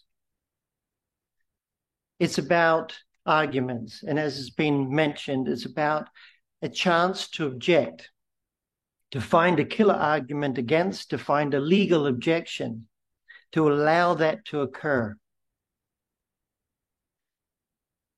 Now, there's also been some confusion around the school street. As has been mentioned, the modal filter supports the school street. It means you don't need as many volunteers, for instance. Now, I am concerned about the trading conditions at the post office. That was one of the things that we found most difficult to judge.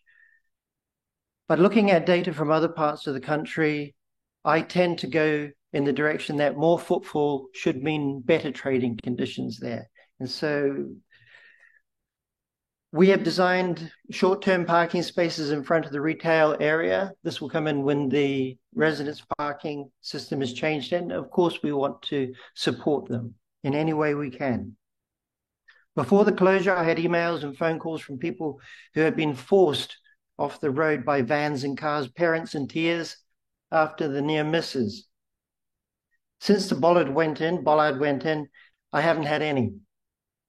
The local city councillors are in favour of retaining the bollard, and unless I hear a decent argument otherwise, the volume and quality of the arguments I've received in favour persuade me to support the continuation of the restriction.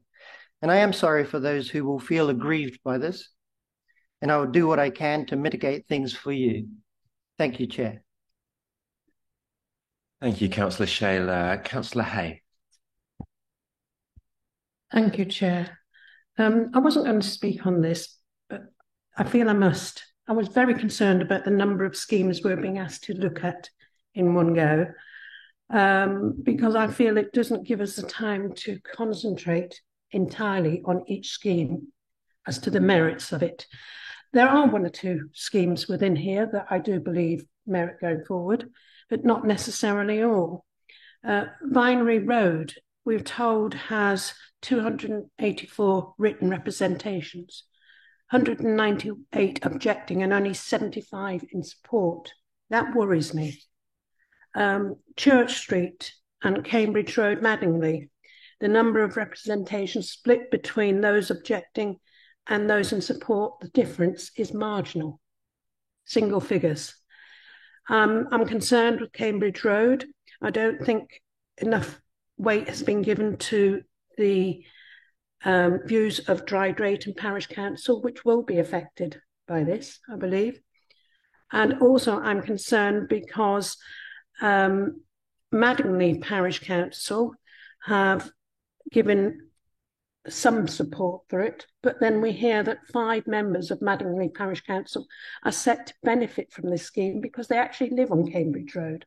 I would like to think that they would have excused themselves from voting on this. But from what I'm reading, it doesn't appear so.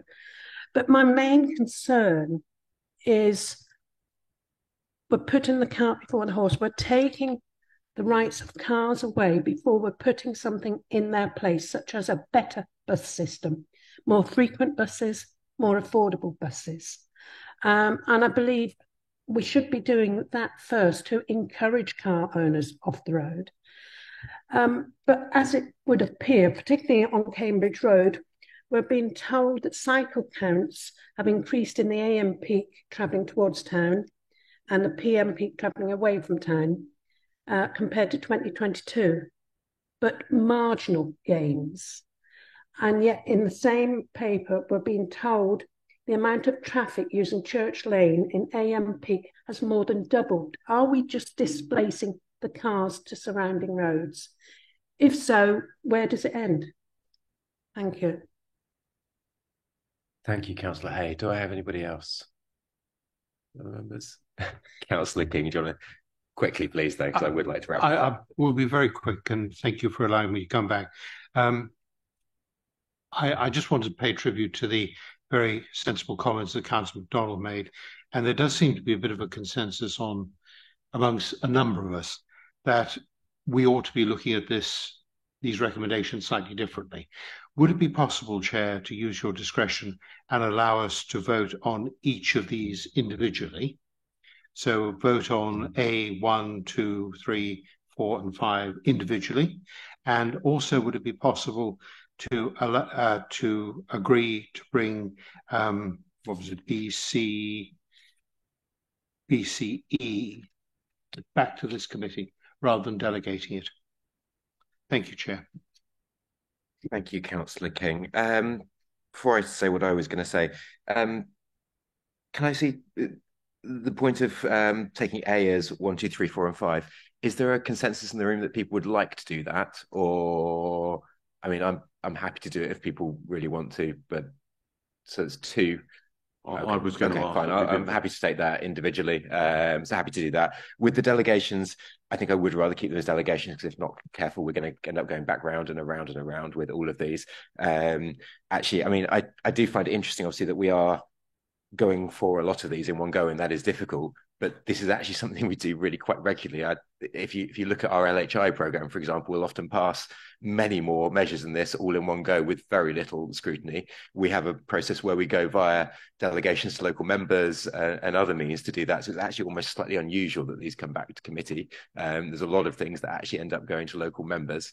So while I agree it is difficult to consider this many at once, I'm also grateful that we actually do have the opportunity to be able to bring these back and comment about them, because people are so interested in them. From my own perspective about this, it's always very interesting and difficult to kind of trade off the different issues that we have between them. Usually when I've received lots and lots and lots of emails about these and many other schemes, usually it breaks down to those that are for the schemes are in favour of safety and the feeling of safety that it brings, having a dedicated active travel route or something that has far less cars, and those against it are usually against the congestion that they perceive that it brings with them. And that is particularly true in the city, where we see a very small increase in vehicles often leads to really quite large congestion. I don't think it's unfair of me to say that right now everybody feels like the city isn't working and is very congested. I've actually right now received tons of comments as well about roadworks in the city and the effect that they have. And there's been a few conspiracy theories that we're deliberately engineering roadworks to bring things to a close. And I've also, at the same time, we came to respect here. I've heard many people really attacking our streetworks officers that do such an amazing job trying to keep our city running. And just for the benefit of those in the audience right now, we've seen the number of streetworks applications increase from 22,000 a year recently to 48,000 applications a year. that's a phenomenal increase in the number of streetworks applications we've got. So it's no wonder that we have issues with roadworks. And most of those come down to utility companies that we have around. With Vinery Road, I think a lot of people are upset because of Brooks Road at the moment. That's very jammed up because of the work that the National Grid and Cadent Gas are doing around there. We see it repeated across the city, different utility works that essentially end up shutting down roads, and the impact that has as well on things, particularly where they are major roads that get shut down. It's also very apparent to me the sheer number of people that we have cycling in our city. We actually have the highest rates of cycling of anywhere in the country, with over 30% of people cycling to work every day. Now, if you were to take those and put them in their cars, then obviously the city would shut down as well. It simply wouldn't work if we did that. Even if we opened up every single, modal filter that we have, if you put that sheer number of people that are currently biking into cars, it all doesn't work as well. So it is a very careful balance that we need here, because we need to get more and more people into their bikes and out of their cars where possible, in order to actually allow the city to work. Obviously, we can't get everyone out of their cars. Many people rely on their cars, as we've heard, but it's very important that we do that. I mean, I actually was at the, many people know the Catholic Church junction in the streets the other day. And it's really fascinating to go down there at peak time. And you will see as many bikes go through in the first about 5 to 10 seconds of the traffic signal there as cars for the entire time, just because of the sheer volume that they can get through to be able to do it. So it is a really difficult trade-off, because some people really simply cannot get out of their cars and need it for work. But I believe that if we do not get more people onto bikes where possible, the city will again shut down more and more and cease to function. It's also interesting and very much looking at these. Lensfield Road, I know fairly well, and that obviously was, I believe, on many occasions, the most dangerous junction in the entire county. The sheer number of collisions we had there was absolutely horrific. So therefore, while these improvements perhaps don't go as far as they could to improve safety, anything there that we can do to improve safety, I think, is very advantageous. We've had Councillor MacDonald talk about Vision Zero. If there's one thing we should be doing in this committee, it should be looking at reducing the number of casualties on our roads where possible. So therefore, where we have the most dangerous junction in the entire county, we should probably be bringing in place measures to be able to support that. Easter Road, obviously had a lot of concerns about the fire brigade. Councillor Shaler and I actually went and met the watch commander the other day and spent 2 hours chatting to him. And I think it was Blue Watch at the time, asking about the impact of it, because it was something that was greatly concerning to me. And it was really interesting to hear their input and what they had to say about it. And their opinions are actually very mixed when you talk to them. They like the knockdown ones now in the fact that they can literally drive over them. So if they can get to the ones, and if the cars don't end up pulling into there, it means they then have a straight run to the junction. So from that point, it speeds them up. The slight problem is getting to those ones, and that sometimes it can lead to extra traffic on the way up to those ones. But once they get to the ones, they can literally just drive straight over them now. And when they realized they could do that and they were knockdown ones, I think that was quite a change to them. They could go out that way. They do have issues with traffic getting out of their location, though. They have issues at the Olem junctions or the Catholic Church junction. It is a difficulty with their location, and we are obviously looking at what we can do to try and improve that, to make things easier for them. I don't think having problems getting out is new to them, though. There is just a lot of congestion around that central area. That's what happens. Vinery Road, another very interesting one for me. I have to admit, when I first moved to Cambridge, I actually lived on Vinery Road. So again, it's another one I know quite well. And it was one that I struggled with the balance on this one, if I'm being honest with you, as to whether we should keep in place the closure or not. There's a few things that swung it for me, though. Firstly, the school streets. I know from experience of other school streets just what a challenge it can be to get volunteers, and just how bad a minority of drivers can be. Talking to those that man the St. Matthew's School Street, they have had drivers literally knock down the barricades to get through.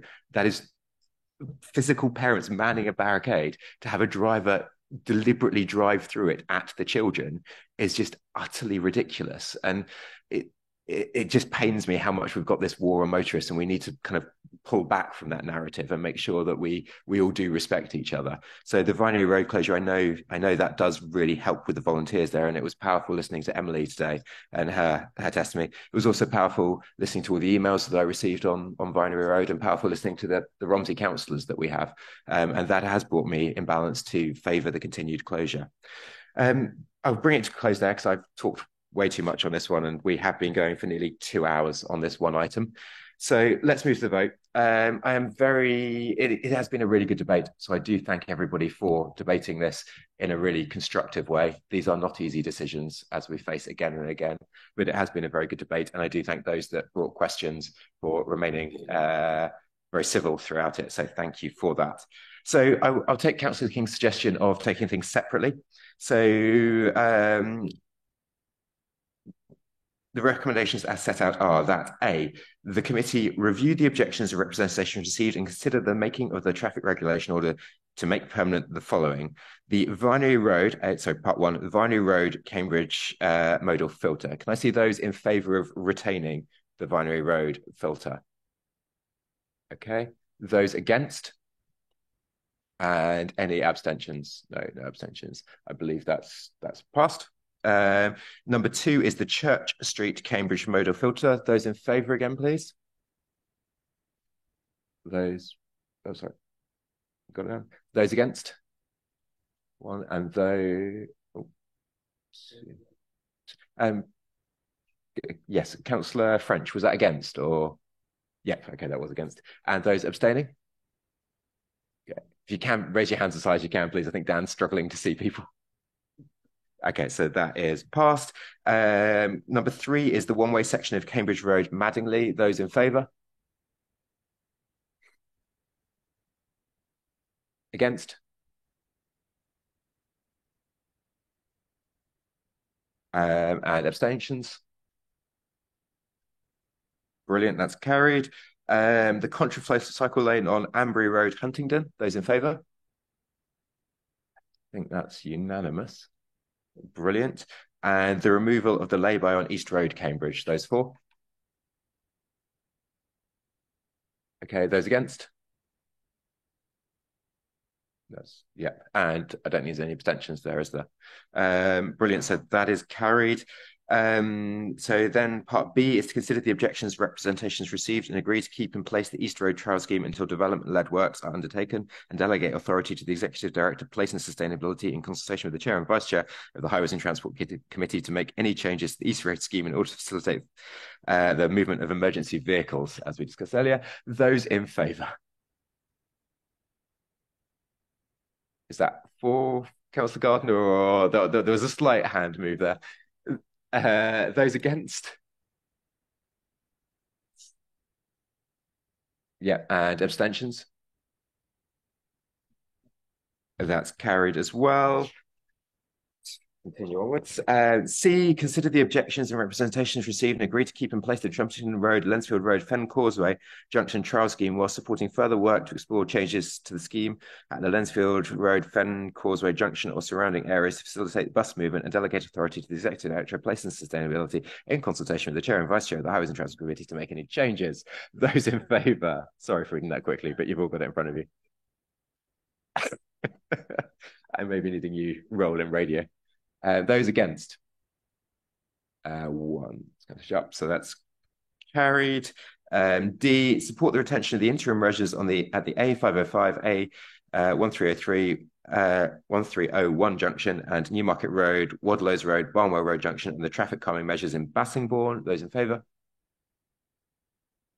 I think that's unanimous. Brilliant.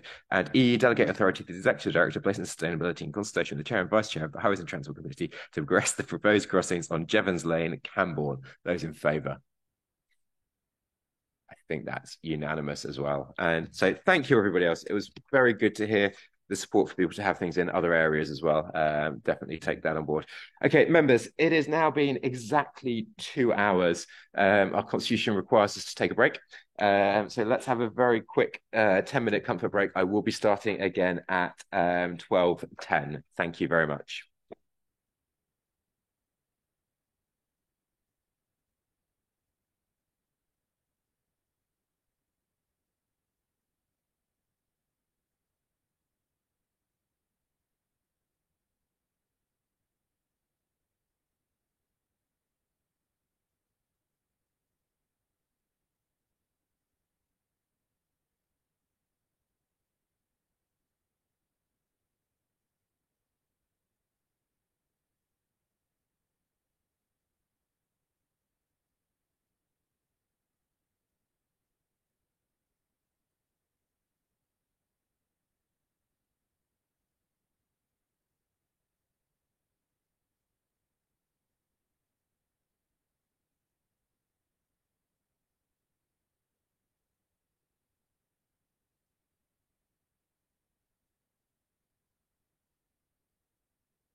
Members, it is now 13 minutes past 12. My timekeeping is very bad. Shall we restart? Everyone, take their seats, please.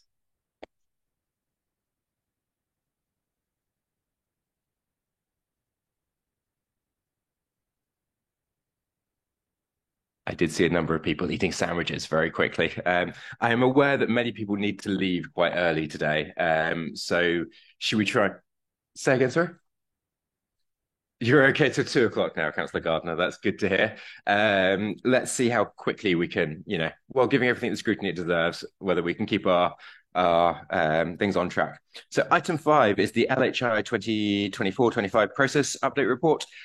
Josh, you have been very patiently waiting. Group Manager of Design and Delivery, can you present the report, please? Thank you, Chair.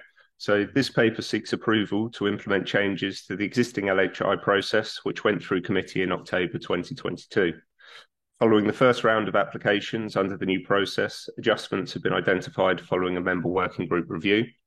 These include relocation of speed and weight limits from non-complex to complex, adjustment of wording within the prioritisation matrix and member scoring sheet, and a customer satisfaction survey asking for feedback on key areas of the end-to-end process. The others can be found summarised in item 2.1 of the report. All of these changes are planned to be implemented pending approval, ready for the next round of LHI applications, which closes on January the 12th, 2024. As well as the above, I would like to draw the committee's attention to the progress made to date with the first delivery round of 77 LHIs following the new process. 45 of these are with the applicants for review and approval. 26 are now in for pricing and programming. 3 have been priced and are waiting on delivery, and 1 has been completed on site.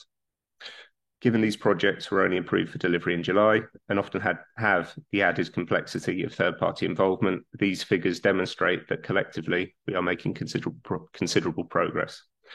In conclusion, the committee is being recommended to approve the list of officer recommendations as identified in the table found under item 2.1 in time for implementation prior to the next round of LHI's closing. Approve the reformation of the LHI member working group to review the non-complex scheme scores once the prioritisation by officers has been completed, and the reformation of the same group to review the revised LHI process as and when needed.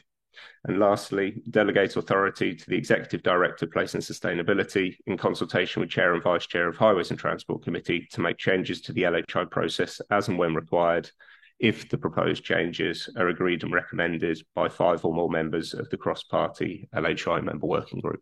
Thank you. Thank you very much, Josh, and thank you for the impact that you have with your LHIs. I know how well received they are across the county and how many schemes that we actually get through that really do benefit people. Members, we've received a question on this item. I'd now like to invite Josh Grantham from CampCycle to put his question. Josh, you know the drill. You've got 3 minutes. Thank you. Slightly less rushed than last time. CampCycle notes that funding for LHI projects has not increased in recent years, with a maximum of 25,000 available. However, build costs are up 24% since 2020, and material costs have risen 43% in 2 years. This fact has meant that many of the improvements set out in the guidance exceed the funding allocation. For example, a zebra crossing is indicated as costing £48,000 and includes 40 metres of carriageway resurfacing on both sides. This guide price is prohibitive for community groups looking to apply for funding, yet for many situations, a zebra crossing is the only suitable intervention to achieving the necessary outcome. Without inflationary increases to LHI funding, many schemes will become impossible to fund and the value of the initiative will be greatly reduced. Active travel investment helps to save money, and therefore it should be one of the last areas of spending to be cut, not the first. Can the county council please confirm whether a zebra crossing can be delivered in many locations for less than 48,000, and if so, why has it not been included within the guidance? Thank you. Thank you. And Josh, do you want to answer that one? Oh, sorry, Mike, over to you. Thank you, Chair. The cost of delivering a zebra crossing, inclusive of 23% risk allowance to mitigate against unknowns, is estimated at 48,000. In some cases, the cost may be cheaper if certain elements aren't required, such as surfacing. or risks do not emerge. It should be noted that to address recent price increases, the amount of funding put forward for projects such as zebra crossings by the county through the LHI process increased from 15,000 to 25,000 last year. Whilst there haven't been any cuts to the LHI budget, in real terms, the inflationary related costs increases have impacted on the total cost of some projects more than others. Thank you very much, Michael, and thank you, Josh, for your question. For those that talk about CamCycle, it's great to see how often CamCycle do actually come along and ask questions. So if anybody else wants to do the same, we do obviously have a very open process for that. So thank you, CamCycle, for your involvement and always questioning what we do. Members, do I have any questions or debate from members? I instantly looked at Councillor King. Councillor King. Again, I try not to disappoint, Chair, and I'm not, and you'll be delighted that I'm not going to propose that we take each of the existing process and recommended change individually.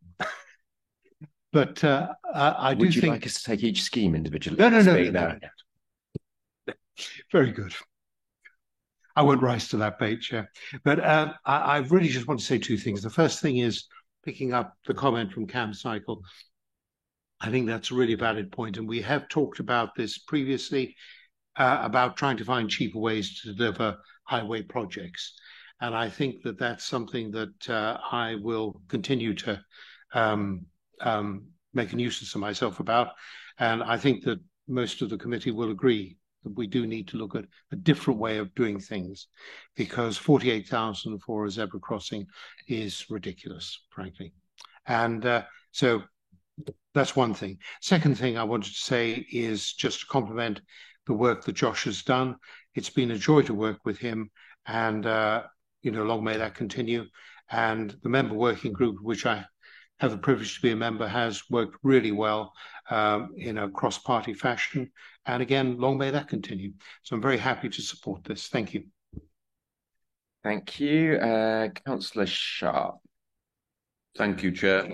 Councillor King said a lot of what I was going to say, but yeah, I'd like to thank Josh for the work that he's done on this, and I do think the working group did work very well and was very constructive and worked hard.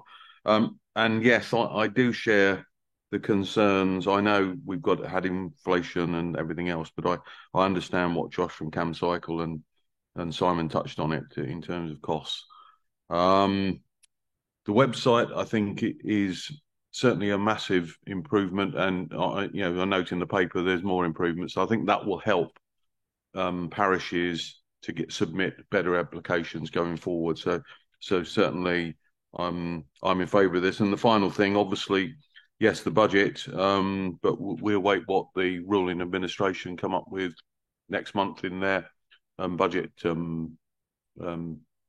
presentation. So, but yes, obviously we want to put as much into this as possible, because it is certainly those of us, apart from maybe the ones in the city, but certainly the ones in the rural areas where you've got the parish councils, that some of those parish councils do look forward to this as a way of improving their road safety. But yeah, fully support the paper. Thank you.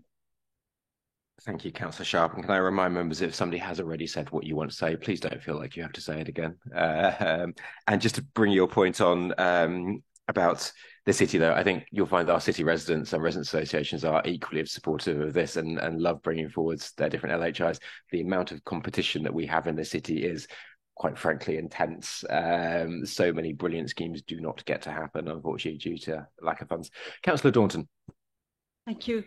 I want to pick up on the point concerning the web pages, and to really emphasise the importance of the improved accessibility. And that's really important for parishes and community groups putting in applications. It has made a difference. Also the responsiveness of the officers who work on the team as well, both before the application, answering questions, and then actually putting into effect the successful application. So yeah, thanks very much for the improved accessibility. Thank you very much. Anyone else? Nope. Okay, just from myself as well, I just want to echo that, Josh. Thank you for the work that you and the team have been doing. It is massively appreciated. I know we can always improve further, but it is like amazing what a difference that has been made. So thank you for the work on that one, and we will strive to continue.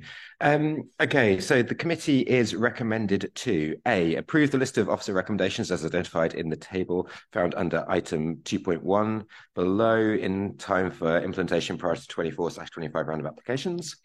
Improve the reformation of the LHI working group to review the non-complex scheme scores once the prioritisation by officers has been complete, and the reformation of the same group to review the revised LHI process as and when needed. And C, delegate authority to the Executive Director of Place and Sustainability in consultation with the Chair, Vice Chair of Highways and Transport Committee to make changes to the LHI process as and when required if the proposed changes are agreed and recommended by 5 or more members of the cross-party LHI working group. Can I take that by affirmation as passed? Brilliant. Moving onwards, item 6 presents us with the report on the Delivering Transport Strategy Aims, or DTSA. I'd like to invite Josh Rutherford again, Group Manager of Design and Delivery, to introduce the item. Over to you again, Josh. Thank you, Chair. So this paper seeks approval from committee to progress a number of discrete projects from the Delivering Transport Strategy Aims programme. Each year, suggested DTSA projects are prioritised by officers and presented to this committee for review and approval. This process usually happens in March. These projects have been identified through existing or emerging transport strategies and engagement with stakeholders at a county, district and parish level.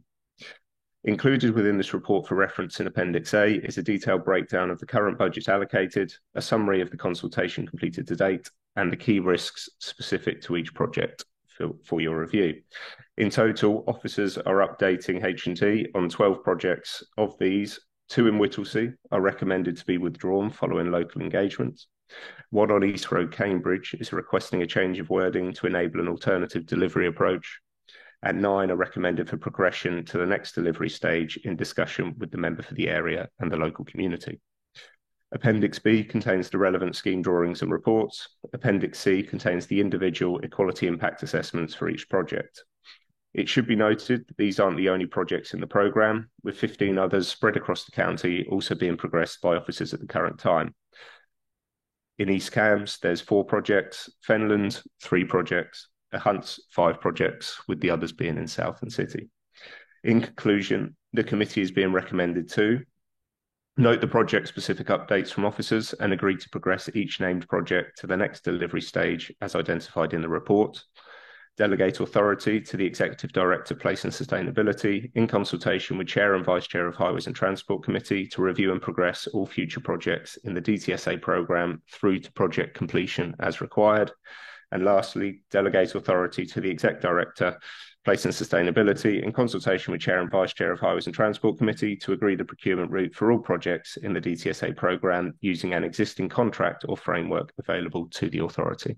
Thank you. Thank you very much, Josh. And I believe we've had a few written comments from local members.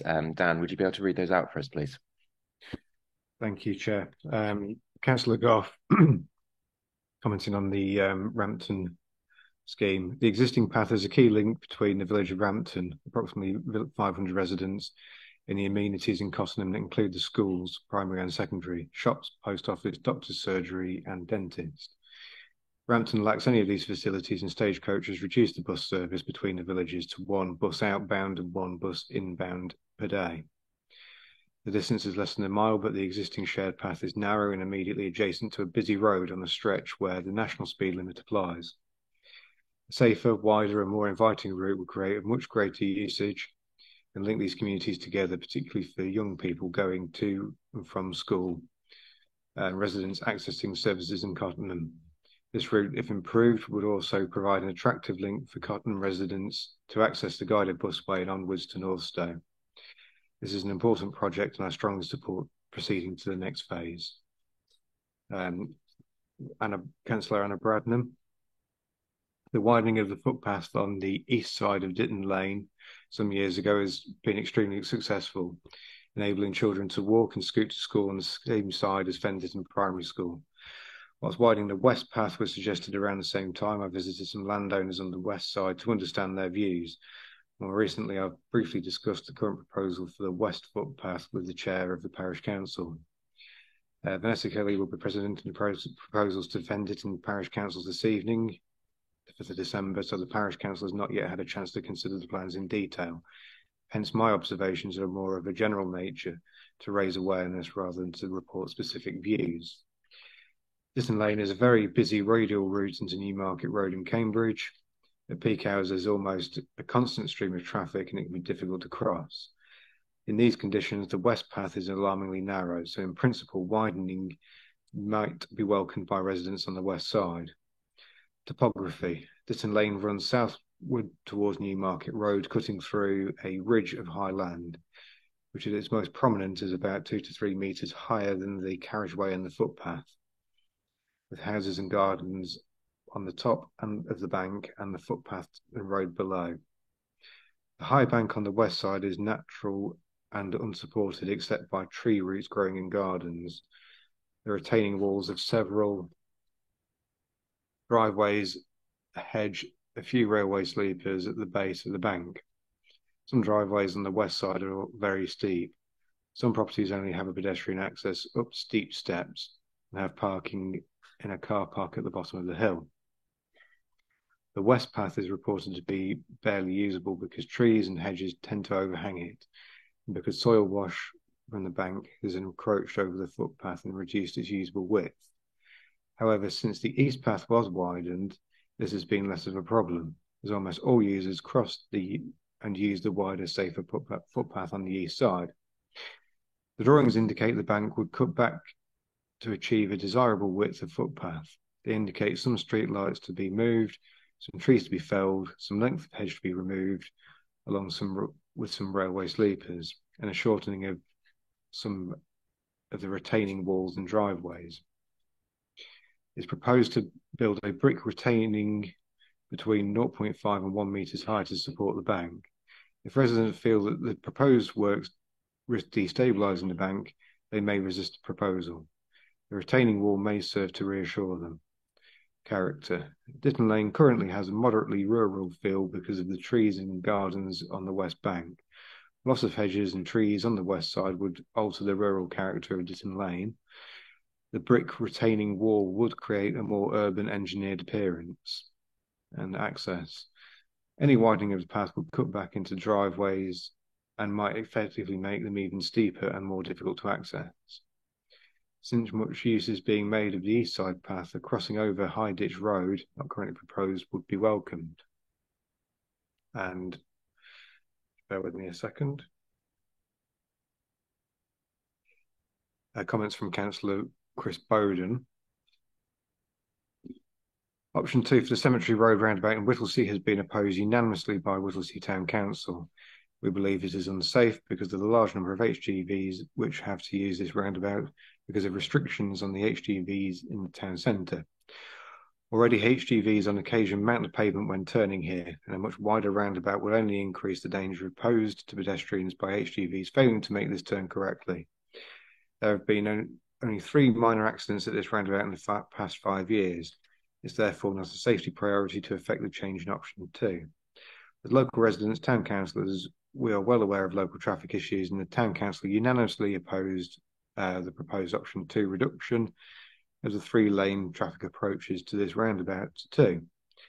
Knowing this will create traffic queuing issues at the roundabout, which is projected anyway by the end of the decade to have a very long peak hour traffic delays because of the increase in volume of traffic associated with rapid housing and business development in Whittlesea.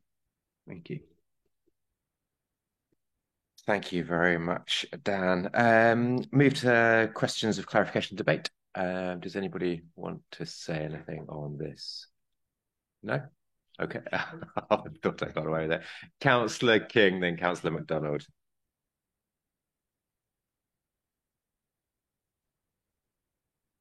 Thanks, Chair. No, I was just sorry to be slightly local. I just wanted to comment on the Whittlesford-Duxford Road, the proposed shared use path.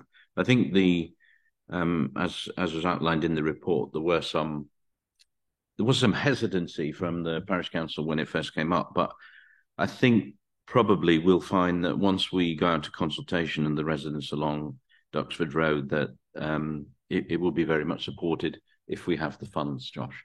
Let's keep talking. And you write in the comment that keep an eye on the Greater Cambridge Partnership works, because the access to Whittlesford Parkway, both from the Sawston side, Councillor Milne's side, and from the Whittlesford side, it is well used, and it would be a welcome development. But fingers crossed on the budgets. Thank you. Thank you very much, Councillor MacDonald. Councillor King.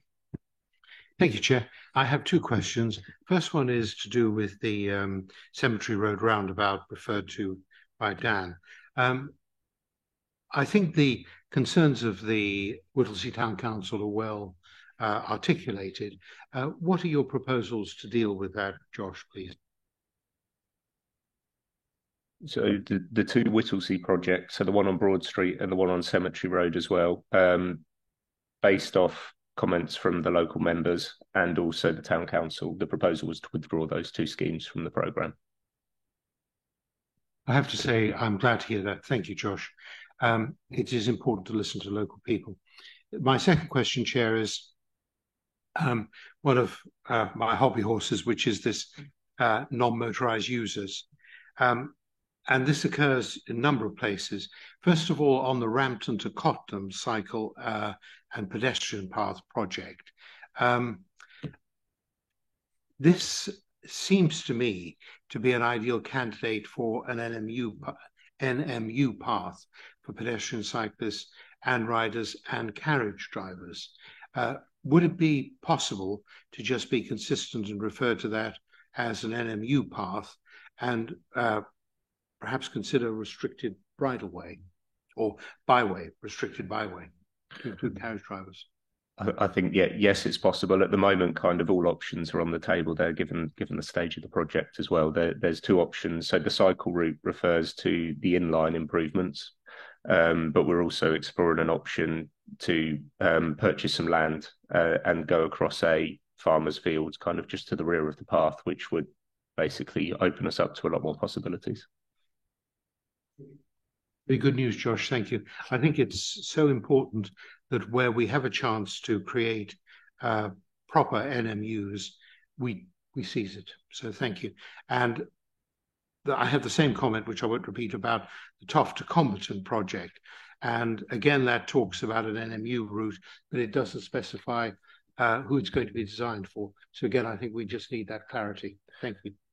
That's the same comment really as the Rampton to Cottenham, in that there is an option potentially to purchase some land and create a much wider route. If that proves to be unfeasible for whatever reason, then there is the option to make, if you like, some slighter improvements to the existing route instead.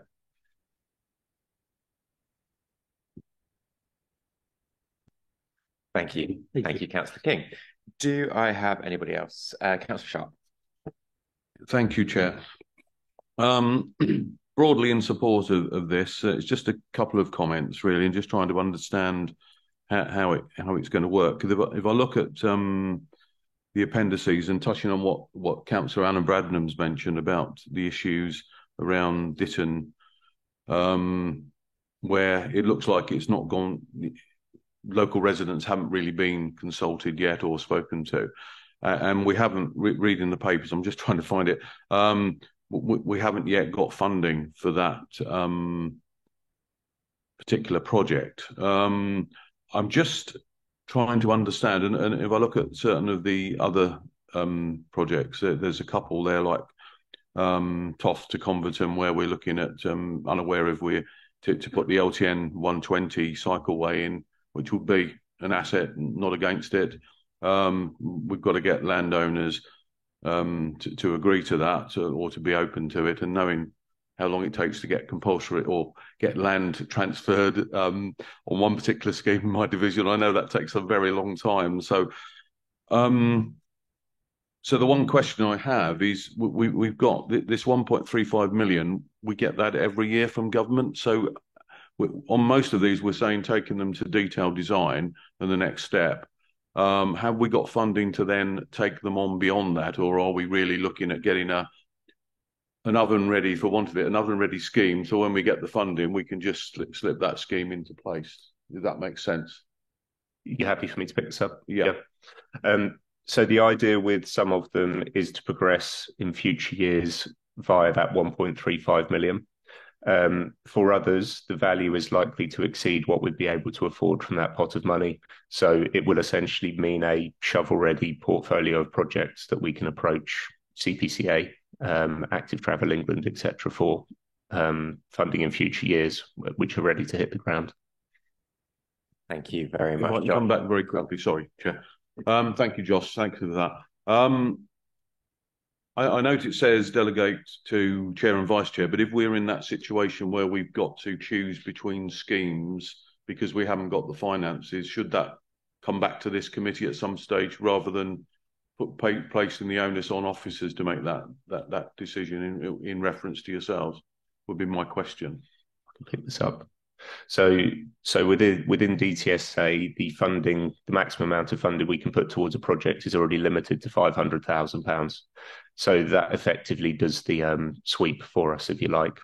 So anything else would have to come back to committee when we let committee know that we had got grant funding from the CPCA, for example, to progress it. Okay, thank you. One thing I'd add myself to fellow members is that if you have any influence over government, the simple fact that they insist that we get things ready and then will suddenly give us money at the last minute for a scheme, it would be much more useful if we were actually able to plan things properly and know where a scheme is rather than carrying each one forwards and then hoping that a pot of money arrives at the right moment in time. So if anyone has any influence, I believe we have a transport minister amongst our Conservative friends around. Maybe they could take that up somewhere along the line. Brilliant. I've got Councillor Daunton. Yes, I just want to make a comment about the Ditton Lane scheme, which Councillor Bradnam has written about, because that's very familiar to me. I mean, I think there's an issue here, maybe just a brief word of explanation. I mean, there has been consultation at an early stage, and I think what's now happening is moving towards detailed design. That's what I understand from the table here. And I think that's what Councillor Bradnam is saying in her a written statement here that Vanessa Kelly will be presenting to the Parish Council tonight. I think perhaps it's not easy always to distinguish between what's in preliminary design and what's in detailed design. And maybe just a quick word of explanation on that would help. That's something we can take away. I suppose in a general sense, we follow kind of a familiar design path. So the Ditton Lane one specifically, you're correct, has just finished preliminary design, and that's identified in Appendix A, with Vanessa turning up to present on that tonight. But yeah, that's something we can think about how we make that clearer to kind of stakeholders and members as well. Thank you. It's something we've discussed across the board at how difficult it is, that differentiation between outline design and detailed design and what an effect that has on people where those changes are. Councillor Daunton, did you want to say anything more on that? Only to say yes, please. Okay. We can talk about that here in this committee and we begin to be familiar with the terminology, but beyond the committee, it's not always clear. So yes, please, Josh. Thank you very much. Do I have any further comments? No. In that case, then, the committee is recommended to note the project-specific updates from officers and agree to progress each named project to the next delivery stage as identified in the report. Delegate authority to the Executive Director of Place and Sustainability in consultation with the Chair and Vice Chair of Highways and Transport Committee to review and progress all future projects in the DTSA programme through to completion as required. Delegate authority to the Executive Director of Place and Sustainability in consultation with the Chair and Vice Chair and Highways and Transport Committee to agree the procurement route of all projects in the DTSA programme using existing contracts or frameworks available to the authority. Can I take that by affirmation? Oh, yeah. Okay. Brilliant. Thank you very much. Item 7 presents us with a report on the Wheatsheaf Crossroads. David Mitchell, Interim Senior Project Manager, will take us through this report. David, over to you.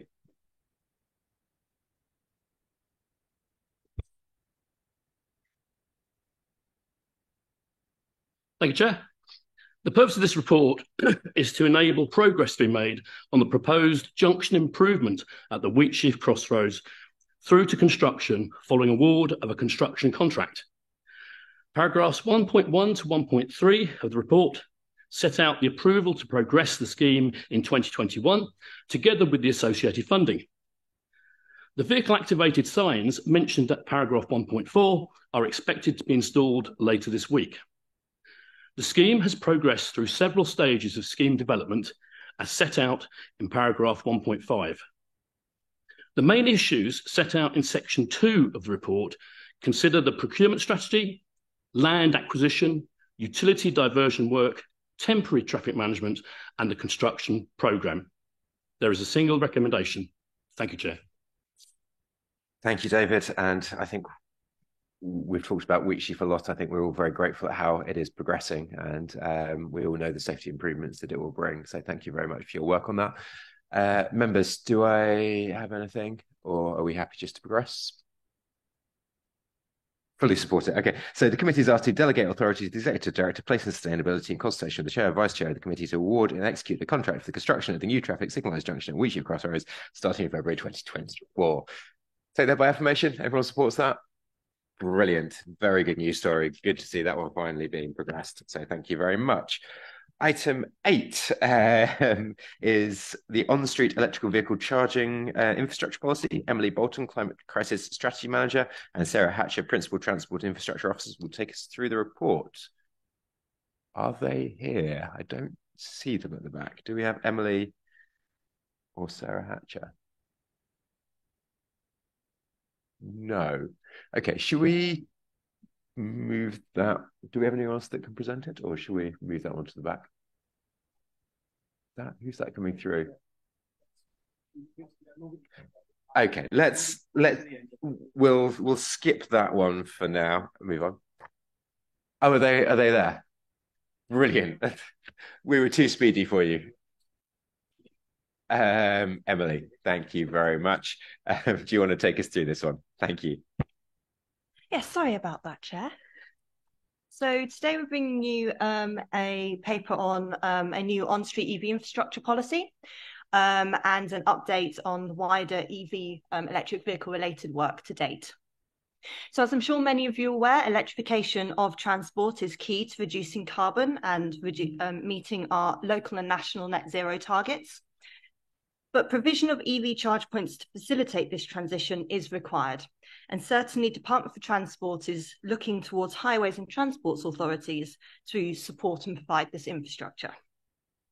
This is very much in preparation for the proposed banning of new sales of new petrol and diesel vehicles come 2035.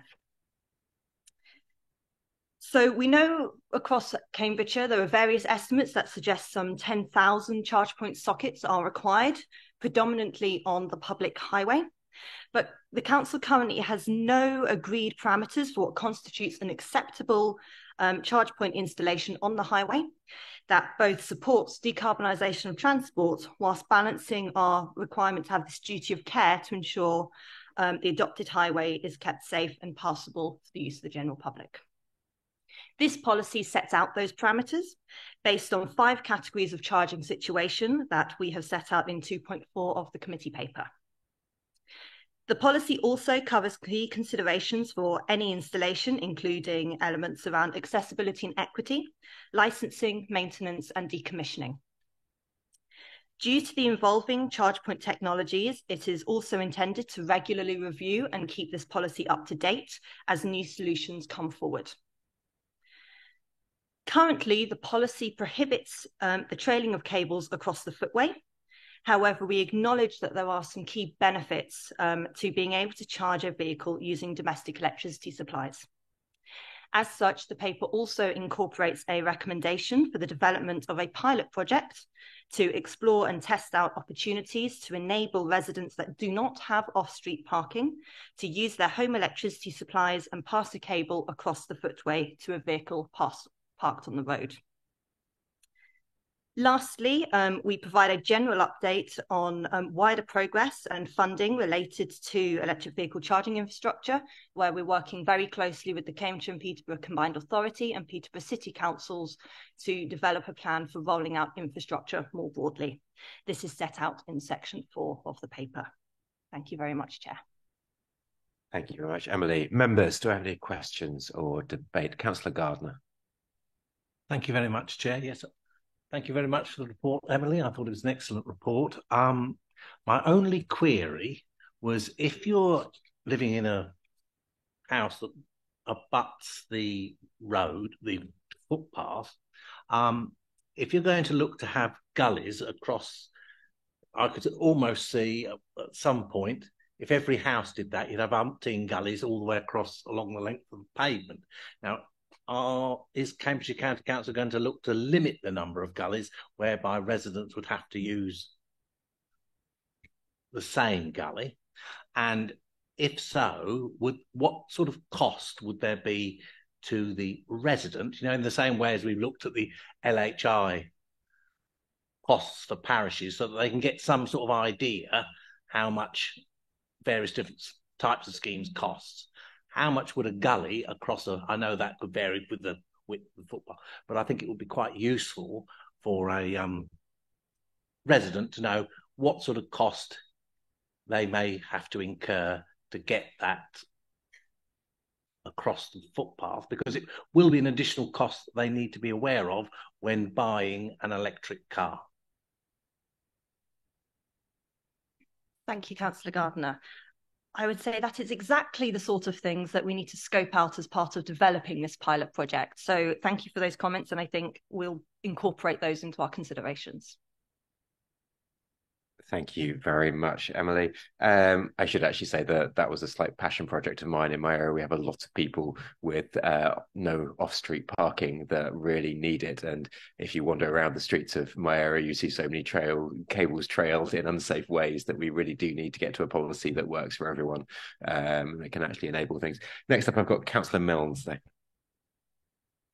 Actually, my question follows on Councillor Gardner's. So, and I think I'm interested in overall budgets. I noticed that you were talking about leveraging possibly 5 million from the Levi scheme, the government scheme, in conjunction with the CPCA. So I don't know how far you are, because I think that's a bidding process. Perhaps you can just explain how that works.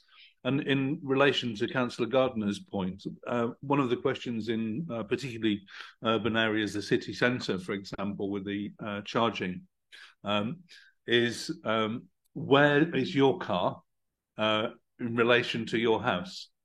Because if you're not directly outside your house, now there are systems coming forward that will work out whose car is plugged in. So the car itself will become slightly more intelligent and be able to divvy up the charging so that you actually get charged for the right car. But I'm just interested if you've examined that scenario. I think that's two questions enough for the moment. Thank you. Thank you. So to pick up your second question first, there is currently no means for us to be able to designate a parking bay outside somebody's home in conjunction with a gully or any similar type of system. We do know other areas have been piloting various different mechanisms for getting a cable safely across a footway. And so one of the key first steps is to have those conversations to understand how that's going in those areas, to find out if that's a real issue or a perceived issue. Because certainly when we have talked about this internally, that does come up as, you know, a big question mark to explore. With regards to your first point, so the £5 million is part of the local EV infrastructure fund, which has come down from government. They have allocated the 5 million capital fund to the CPCA area. So our process is about, we now have to develop a business case with Peterborough County City Council. That will come through to Environment and Green Investment Committee sometime mid next year is our time frame. That will then enable us to access and draw down that funding. But we have that 5 million allocation is secured to the area.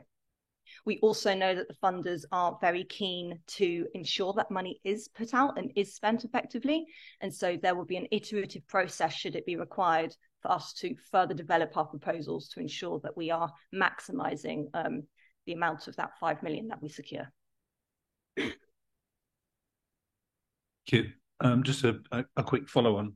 So one of the things that we've been talking at a district level, because we've got a grant funding process for communities and parishes to install the electric vehicle charging points.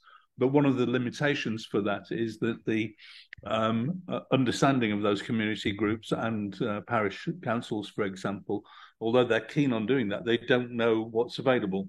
So one of the questions I've got about our policy is how do we disseminate that sort of information so they understand the continuum of availability from fully managed service where you just hand it over and you might get a little bit of income from that to doing it all yourself. So perhaps you could just give us an idea of how you're considering that. Yes, of course. I think it's definitely a complex landscape in terms of the various different commercial arrangements you can come to when it comes to EV. We are developing a district council officer steering group as part of our governance as we shape rollout going forward. So we're ensuring that we have that continued dialogue and to understand where the districts know of groups and individual parishes, for example, that want to install. There is potential for us to incorporate set sites within our wider procurement. And so we could look at wrapping it up into, a big sort of turnkey solution for those parishes, for example. That still remains, we need to work out the nitty-gritty of that, but that is an option we're exploring. More broadly, I think wider upskilling and a dissemination about how we do EV charging is needed.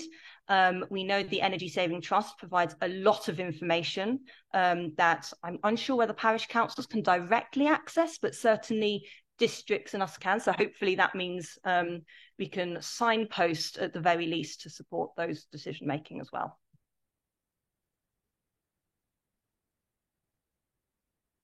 Thank you very much, Emily. Next on my list, I have Councillor Sharp.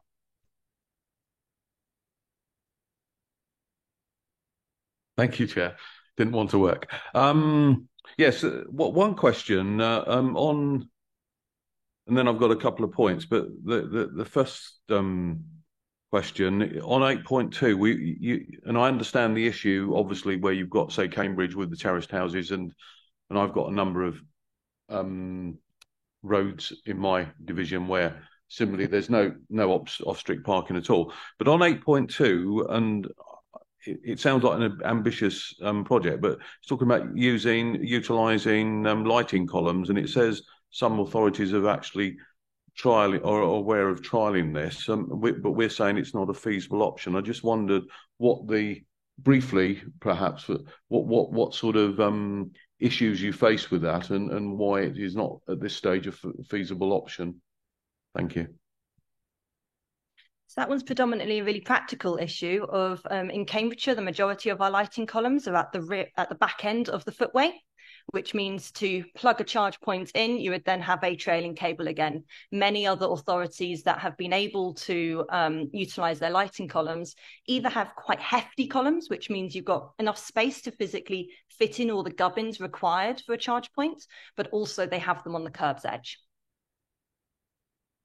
Thank you very much for that answer. I understand it, obviously, because as colleagues have mentioned, the other issue is obviously trailing cables, which is a trip hazard for individuals, especially at night, which is probably when they're more being charged.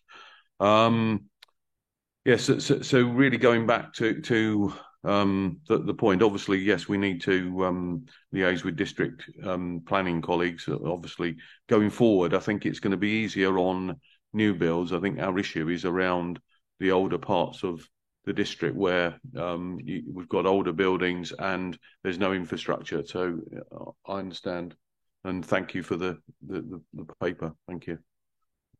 Thank you, Councillor Sharp. I've got Councillor Hay. Thank you, Chair. I've got an interest in this. My son recently changed to an electric vehicle.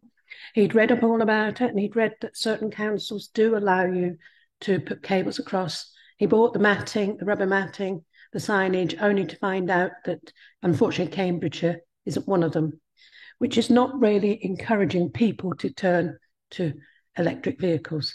His house is directly onto the pathway. It's a pathway in a street that very few pedestrians ever use. So I was disappointed by the policy taken by Cambridgeshire, but I am pleased to see that you are now looking at private charging, albeit by the use of gullies. Can you give me any idea when the policy will change so that he can then reapply?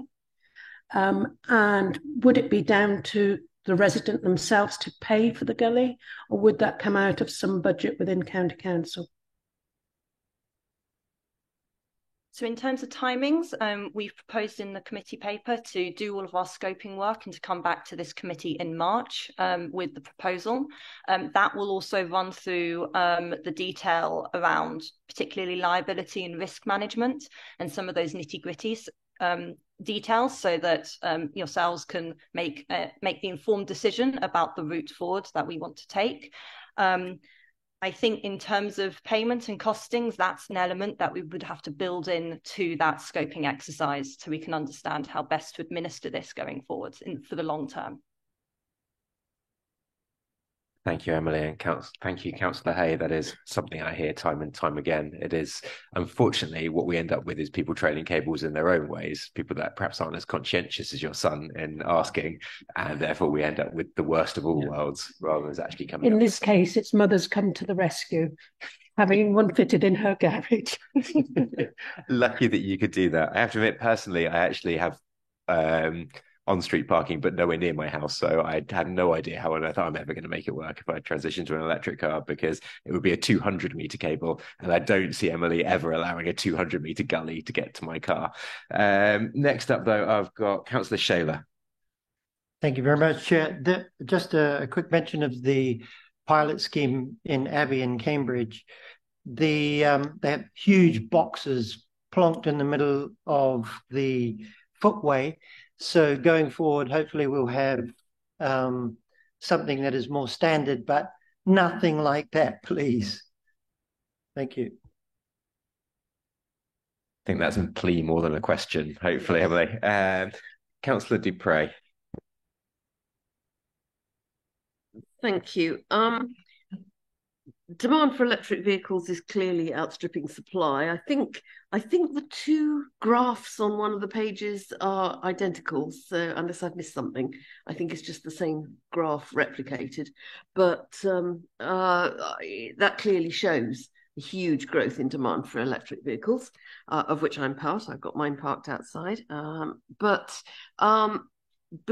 And that's happened despite all of the press stories, all of that campaign, the daft press articles that say, I'm giving back my electric vehicle, it's terrible, because it was only after I bought it I realised that I lived on the 4th floor of a Glasgow tenement. And yes, that is an article I saw in one of the newspapers. Even with all of that, there is huge demand, which leads me to query whether we really are going to achieve what we need to do. This report tells us that we need, 10,000 public electrical vehicle charge points in 7 years, and that we've got 350 at the moment. That requires, if my arithmetic is correct, and it was never my strong point at school, an additional average 1,379 charge points per annum for the next 7 years to be installed to do what we need to do. And therefore, I'm slightly concerned that the appearance we're giving of being somewhat risk averse in all of this seems to me to be a very risk averse paper. But there is another risk, other than people tripping over trail cables and things like that. And that is the risk of not actually putting the infrastructure in to meet the demand. And that's the risk that I'm concerned about. I'm not saying I'm not concerned about people falling over, but I am very concerned indeed about not achieving what we need to achieve in terms of the infrastructure. So, there's risks of implementing badly, there's risks of stranded assets and the other things that are in the paper, and I understand that, but there is the risk that we will just not get where we need to be, and that's what I'm concerned about. The other thing I would want to say on this is that there are 5 categories of situation in this one, and there is a 6th one, and I can understand why it isn't in here, because I can imagine the response of highways being simply that it isn't a highways matter. But I think it's something people might value or benefit from guidance about, and that is where people are charging their electric vehicle from their own garage, say, from their own house to their own garage, over unadopted highway, but unadopted highway that is used by other people. And I have exactly that situation that a resident brought to my attention, that someone is charging their car from where it is from their own property, but across a shared piece of unadopted highway, which she regards as a trip hazard whenever she goes out to put out her bins or do anything else. And that's not a concern of the highway authority per se, but it is something I think that might happen more frequently as things move on, and that it might be helpful for the council to give, in the famous phrase, words of advice about. Thank you. Thank you very much. Anybody else? No. I just want to say myself, I think those kind of trailing cables are incredibly important, not just because of people doing it anyway and the need for building out charging infrastructure, which is much simpler if people can do it themselves, but also because of the cost factors of it. That we obviously see a lot of people that don't have private driveways as sometimes the people with less money, as it were, and the cost of electricity at a public charger is so significantly higher than the cost of being able to charge it at home. I think we're talking an order of magnitude, often more expensive to charge at a public charge point over being able to charge it at night in your own home. So that is incredibly important from an equity perspective, that we enable people to be able to do that, or we find a way of driving down the cost of it. I'm slightly sad today, actually, to say that we haven't had a question from the Living Streets Pedestrians Association, because it is a point that obviously will affect them. And it's another one of those where we're going to have that trade-off between motorists needing to be able to charge their vehicles in a very, needed way, with pedestrians, and particularly those that are disabled or who have visual disabilities, being able to use our pavements in a way that doesn't cause them harm. So that is something we're going to have to be very careful and cognizant of and engage with. I'm hoping when this comes back, we might get Living Streets and perhaps some of those associations to actually come and ask their questions, because it would be very good to hear from them about their own perspectives on this, and how we work those all together. I'm also very glad to hear Councillor Dupre, who chairs the EG&I committee, essentially advocating for more electric chargers, and I think I will advocate for the same. It is something that we are going to very much need, and I know it is something that is complicated by our complex, rich governance environment that we have, with multiple different peoples being responsible for it. But Emily, thank you very much for bringing forward this policy. I know we need to do our part in that, in arguing for as much of the electric charging as we can get as we transition away from fossil fuels, which is so important. Saying that, if nobody else has anything, Councillor King. Living Streets.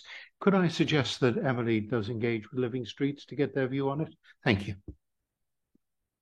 Thank you. Yes, I think we need to engage with all of our different campaign groups. It's important that we do that.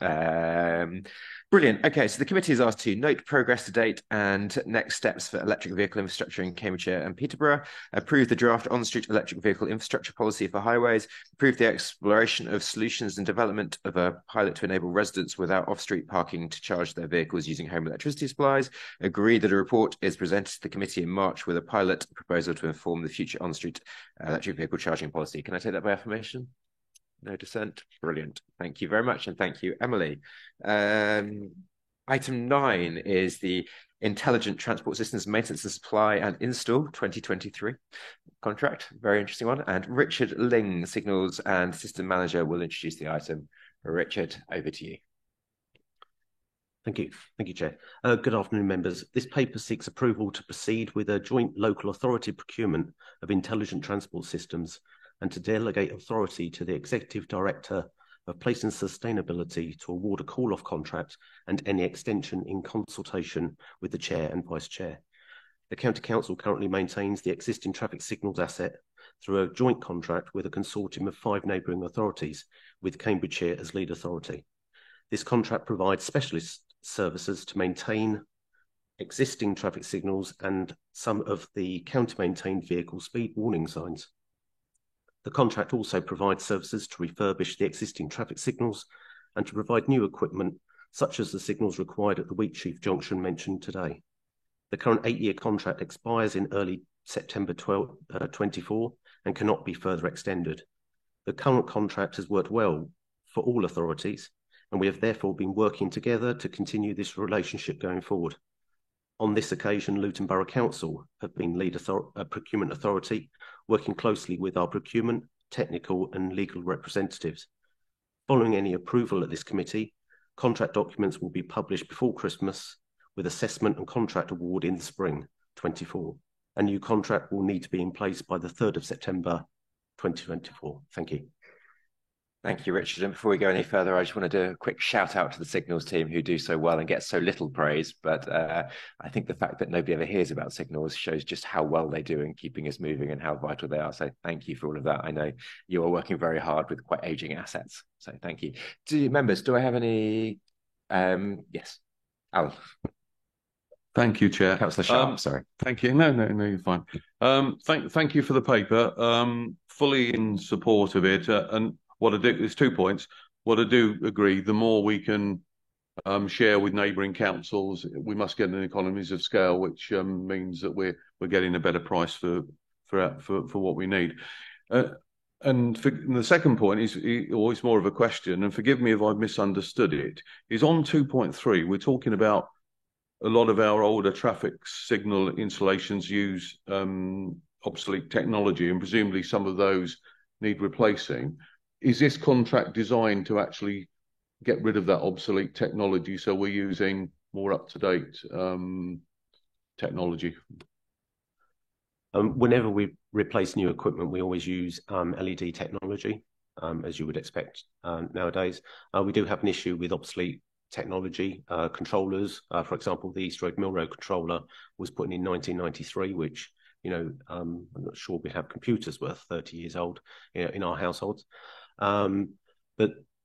This contract is the mechanism to renew that equipment. We do have a capital fund, which we do refurbish traffic signals. As the Chair has mentioned, it is an ageing asset, but this will be used to replace those that equipment. But it's not a mechanism to accelerate it. It's a mechanism to do the work of the signals team. If I can come back briefly, Chair. Thank you for the answer, Richard. Personally, thinking about future, I think it will be useful to try to get a paper on this, or even if it's not a briefing paper, because if we've got a large number of assets, and I understand the issues, a large number of older assets, and if we're still using technology from 1993, then I dread to think. I'm trying to think what version of I can't remember what a Sinclair or something. Windows 3.1 or before, yes, I believe, was 95. Yeah. So things have moved on incredibly since then. So I think personally from my point of view, and I hope the committee as well, it would be useful to get an idea of what costs we need to, or get a plan in place to actually gradually upgrade these. Thank you.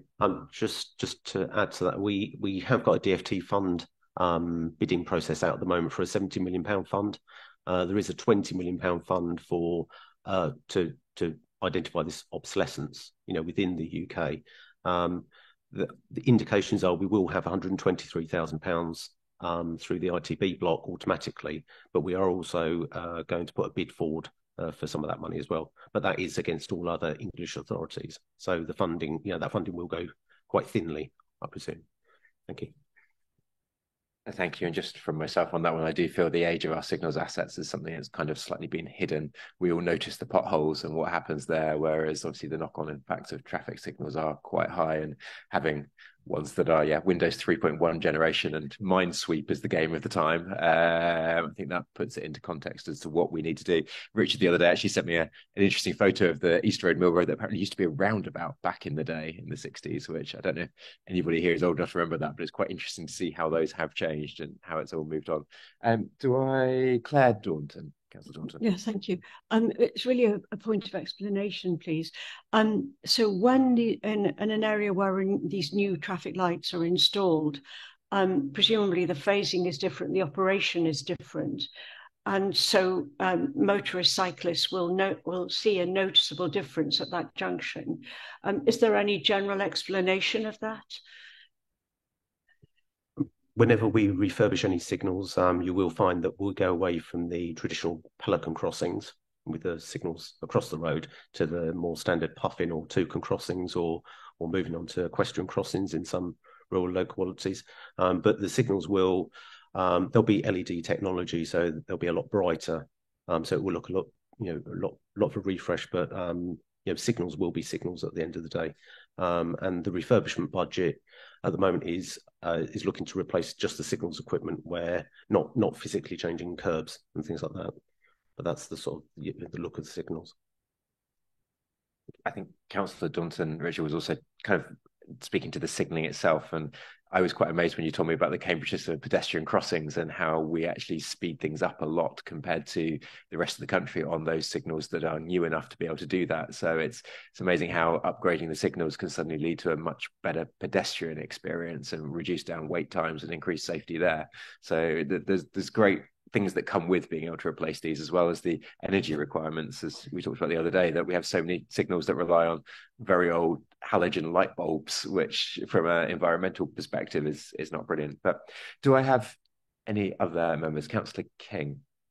Very quick question, Chair. And I'd just like to echo your comments about the terrific work that Richard and his team do. Richard, we're the lead procurement authority, aren't we, for this? We are currently the lead procurement authority, the lead authority for the consortium. Yes. But to try and share some of the pain, Luton Borough Council on this occasion, with their own procurement and legal teams, leading the authority, but we're very involved in that. And we're using our own procurement teams and legal side, and naturally themselves. You'll be aware, Richard, I'm sure, that not all of our procurement has been an unmitigated success in the past, particularly given that this is now a sort of shared lead procurement process. What sort of guarantee can you give us that this procurement will be successful? It's gone through all the internal checks that you would expect. I suppose there's no guarantees with anything, but we've gone through all the due process that you would expect. We've been working very closely with John Collins within the procurement team, and the paper has also gone through the procurement checks as well. So the short answer is yes. As much as I can, Councillor. Thank you. Thank you, Chair. Thank you very much, everyone.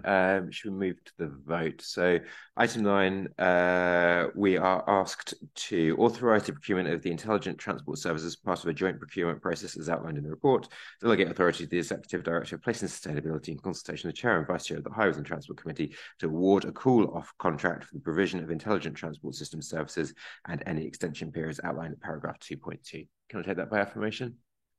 Yeah, brilliant. Thank you very much, Richard. Okay, item 10, everybody. Item 10 is the Cambridgeshire Guided Busway. David Allett, Acting Service Director, Highways and Transport, will take us through this report.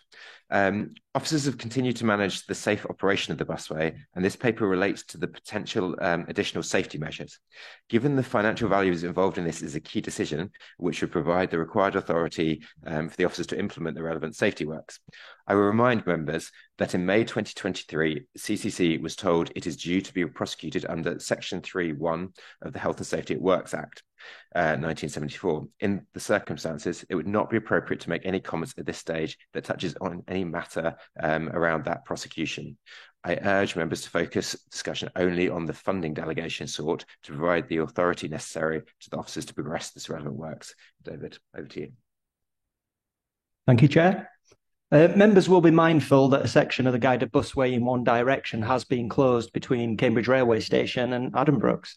This measure has severely impacted the busway service and connections to key employment and health facilities. The partial closure is also impacting negatively on our relationship with bus operators due to the continuing severe damage it is causing their service offer. Working with emergency services, so fire, police, ambulance, and the bus operators, Stagecoach and Whippet, we've developed an innovative solution between the station end of the Southern Busway and the Long Road Bridge that we hope will allow the busway to return to two-way running, and this is summarised in section 2.3 of the paper. This paper seeks a decision to delegate the authority to contract the potential implementation of the solution through the existing term service contract, subject to officer approval. As the value of the works will exceed 500k, this is a key decision for this committee. As you will be aware, in May 2023, the County Council was told it is due to be prosecuted under Section 3(1) of the Health and Safety at Work Act 1974. So in the circumstances, it would not be appropriate to make comment at this stage on any matter that touches on that prosecution. With this in mind, I would urge members to focus discussion and questions only on the financial approval sought in the paper. If members wish to discuss matters that touch on the prosecution, it would be necessary to move into a private session. Thanks all. Thank you very much, David. I also have Josh Graham from CamCycle to ask a question on this one. Josh, you know the score. You have 3 minutes. Thanks. CamCycle strongly supports the reopening of the busway as a fully efficient bus corridor. The progress made towards reopening the busway has been glacial, and the length of closure would not have been accepted on a highway corridor. CamCycle has previously suggested a number of design interventions that would improve the existing situation on the busway. Therefore, we are happy to see that the improvements are finally in an early design stage. We would ask officers at the County Council to engage with us and other stakeholders in the coming weeks and months, as it's vital to engage as early as possible to ensure high-quality outcomes. We are, however, concerned by the lack of detail provided about this fence solution proposed for the southern section south of Cambridge Railway Station. Even more concerning is that the budget of £920,000 is being proposed to be taken from the approved funding of £2.9 million that was secured to widen the existing bus path. Widening and providing separate space for people walking and cycling is vital for improving safety along the busway. Relocating this funding to the fence will in effect result in a 30% reduction in funding for path widening. This will dramatically reduce the scope of the widening project and likely result in a suboptimal solution. Before any such decision is made on the relocation of the budget away from the busway widening project, will the County Council set out how this funding reallocation affects the widening scheme and provide further details for the proposed fence solution being discussed? Thank you. Thank you. The funding reallocation would not affect the widening scheme. The County Council is widening the southern busway where practicable. Design work continues on the widening project following topographical surveys undertaken recently. An update will be provided on the widening project to the Highways and Transport Committee in March 2024, setting out design proposals and seeking approval to proceed. As set out in the paper, detailed design of the fencing is ongoing. Further detail will be provided in due course. Thank you very much, David. Again, mindful of the prosecution, members, can we please keep any debate to the procedural matters set out in the paper? But do I have anybody wanting to comment? Councillor King. Chair, yes, firstly, I'd like to just congratulate David on his appointment, and I'm sure he'll do a great job. This is strictly about the financial side of things. But what I just want reassurance is that the work that we're going to do in terms of the fence and so on, that is not going to be preempted by anything that comes out of the prosecution. Can you give us that assurance, please? Because obviously that would have a financial impact. Yes, this is an operational response to the busway, to busway matters. So the County Council manages risk on an ongoing basis on the busway. We've identified a control measure, and we are seeking the funding to implement that control measure, as we would always do. If I may just paraphrase, David, so you're confident that we're not going to have to tear this out again? Yes. Thank you very much. Oh, the one-word answers, Chair. Councillor Sharp. Thank you, Chair. I welcome the answer to Councillor King's question. I do welcome this because I think it will help speed. You know, I made a point earlier in the earlier item about buses being delayed, and this obviously has got to improve that, reduce that delay. So I can't but welcome it. And thank you. Thank you, Councillor Sharp. Can we move to the vote? Brilliant. Okay, so the committee is asked to delegate authority to the Executive Director of Place and Sustainability in consultation with the Section 151 Officer, Director of Legal and Governance and Chair and Vice Chair of the Highways and Transport Committee to issue a new instruction for the provision of an innovative busway safety measure through the existing term service contract. B, note that the budget estimated at up to 920,000, including contingencies, will be allocated from the existing Southern Busway widening scheme to enable the delivery of these works as set out in 2.4. And that's it. Can I take that by affirmation? Brilliant. We are getting through. So item 11, members, is a strategic update on improving connectivity in Cambridgeshire. David Alaskian, Acting Bus Service Director, Highways and Transport, will take us through this report. David. Oh, sorry. Actually, we might not have David looking up there. Jeremy Smith, do you want to take us through this? Thank you, Chair. This report provides updates for members on a number of interlinked transport work streams that are being undertaken by the Council and its partners, and these are listed in paragraph 1.1. I'd also note that you've actually touched on a number of the issues in this paper in passing in your debate on a number of other items at this committee, so it's not as if they're not fresh in your mind. Recommendation A of the report is to note the decision of the CPCA board on the adoption of the Local Transport and Connectivity Plan. This plan was discussed at the CPCA board meeting on the 29th of November, which was 2 days after this paper was published. Therefore, and I think as you probably all already know, I can confirm that the CA board did in fact agree the Local Transport Plan as the adopted plan covering Cambridgeshire and Peterborough. From an officer perspective, I think you perhaps wouldn't expect me to say anything different, but we do consider the LTCP generally aligns well with the County Council's vision and objectives, and I think perhaps most importantly should provide us with a stronger basis to bid with the Combined Authority for government funding and other funding that's available for transport.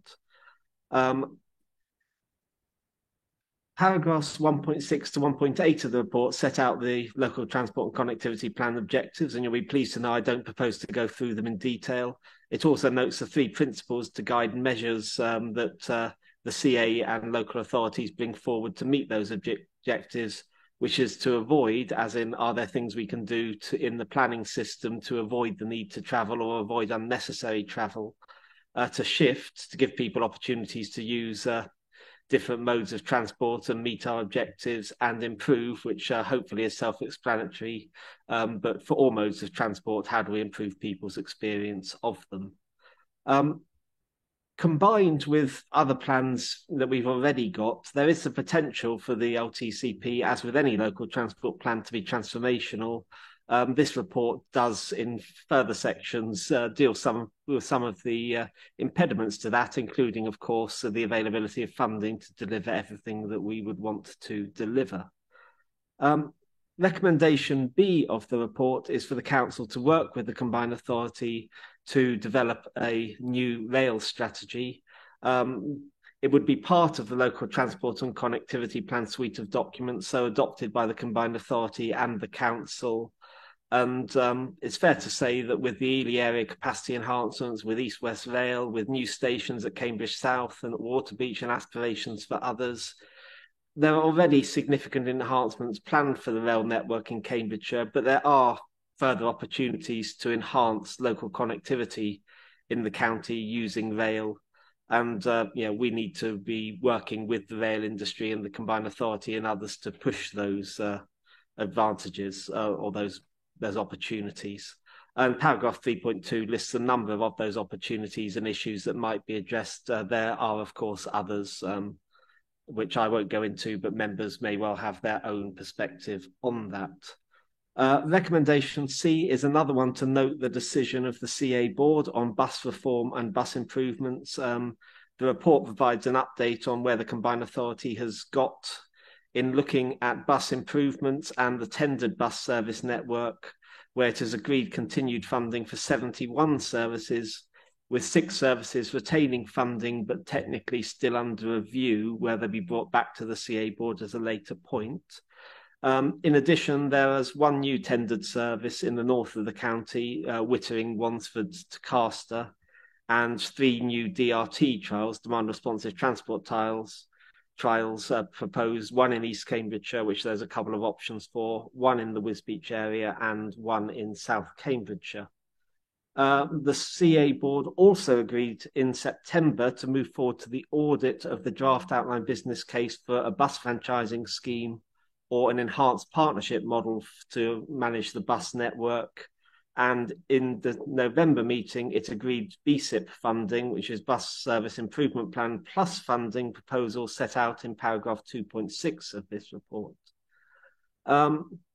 Linked to bus reform and the bus network review, the report outlines the current operating models of the park and ride and busway services managed by the county council.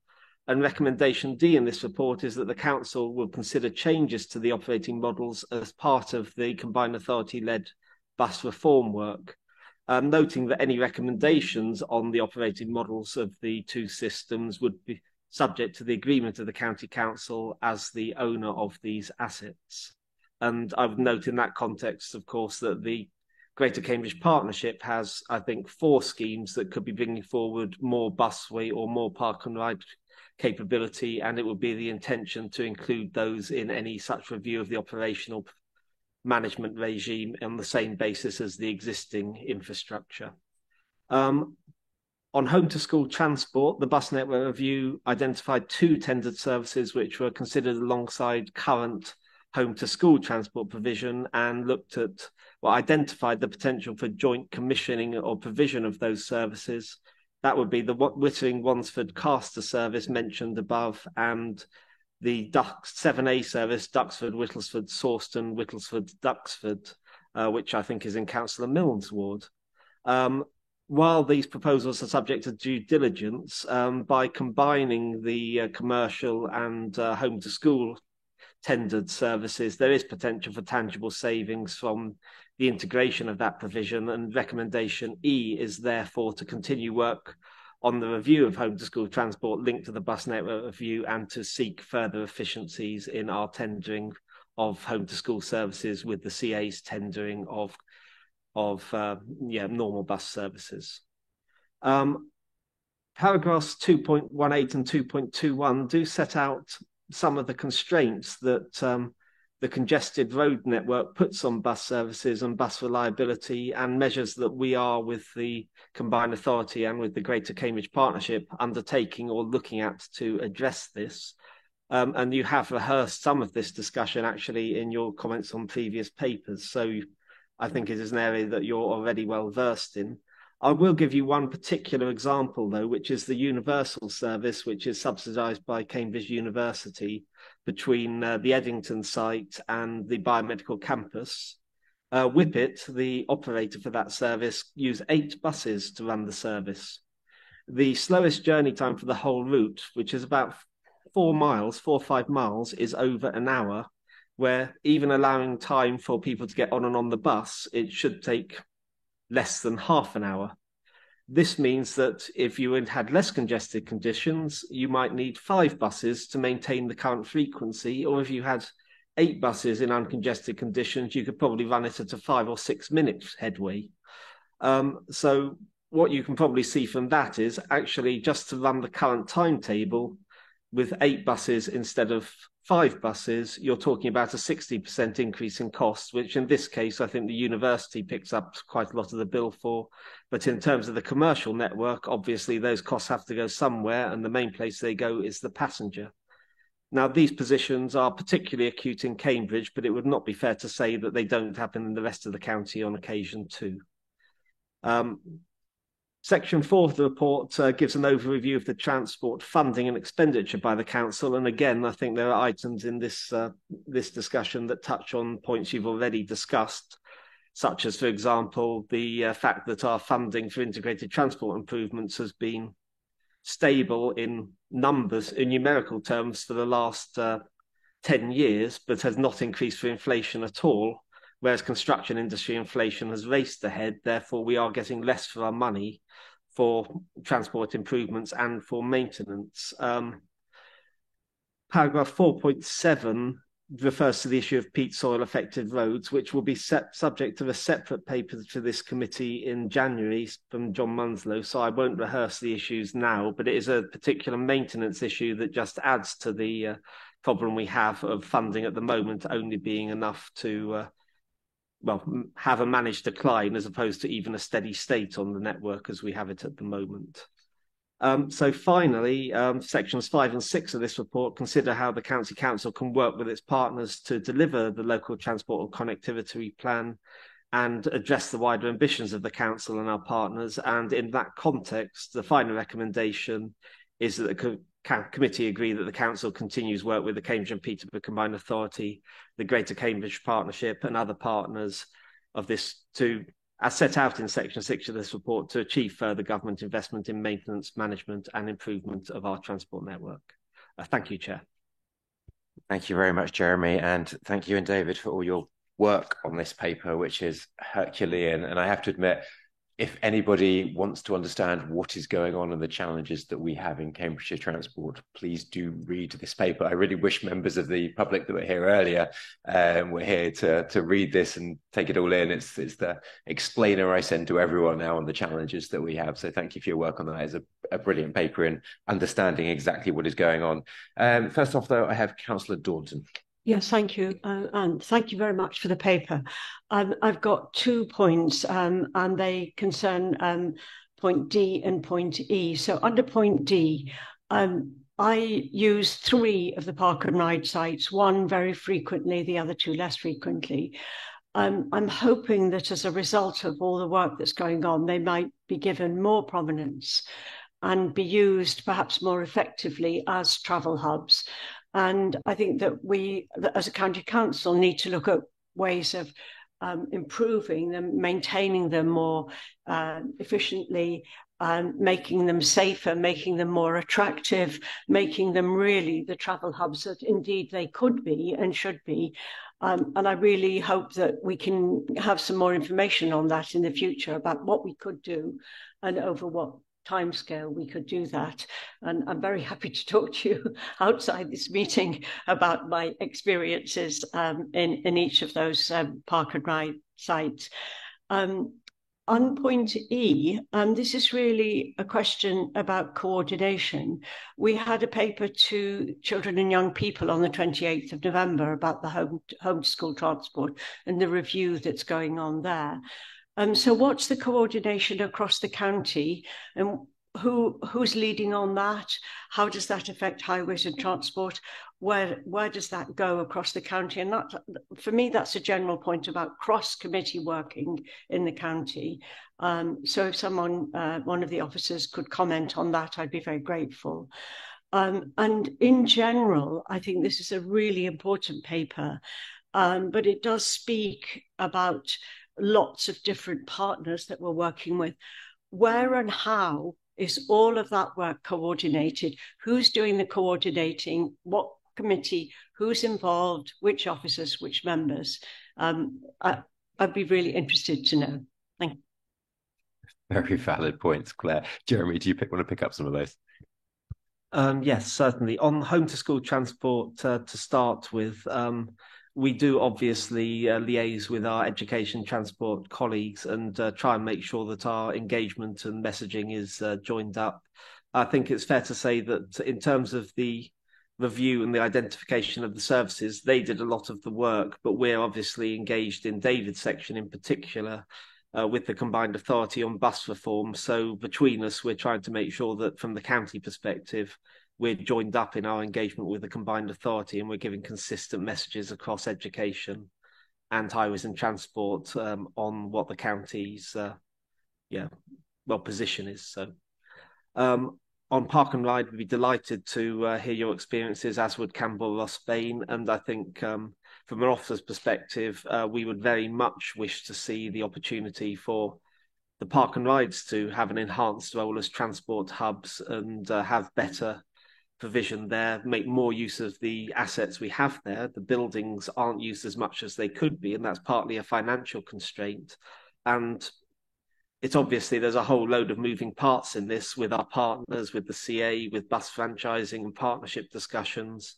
But and this is why we're keen to actually include the operating models of the busway and the park and ride in those discussions, because potentially working together, we can unlock rather more, potential change and benefit than we could if we were just keeping our head down as the county council and saying, well, this is our asset and we'll just run them.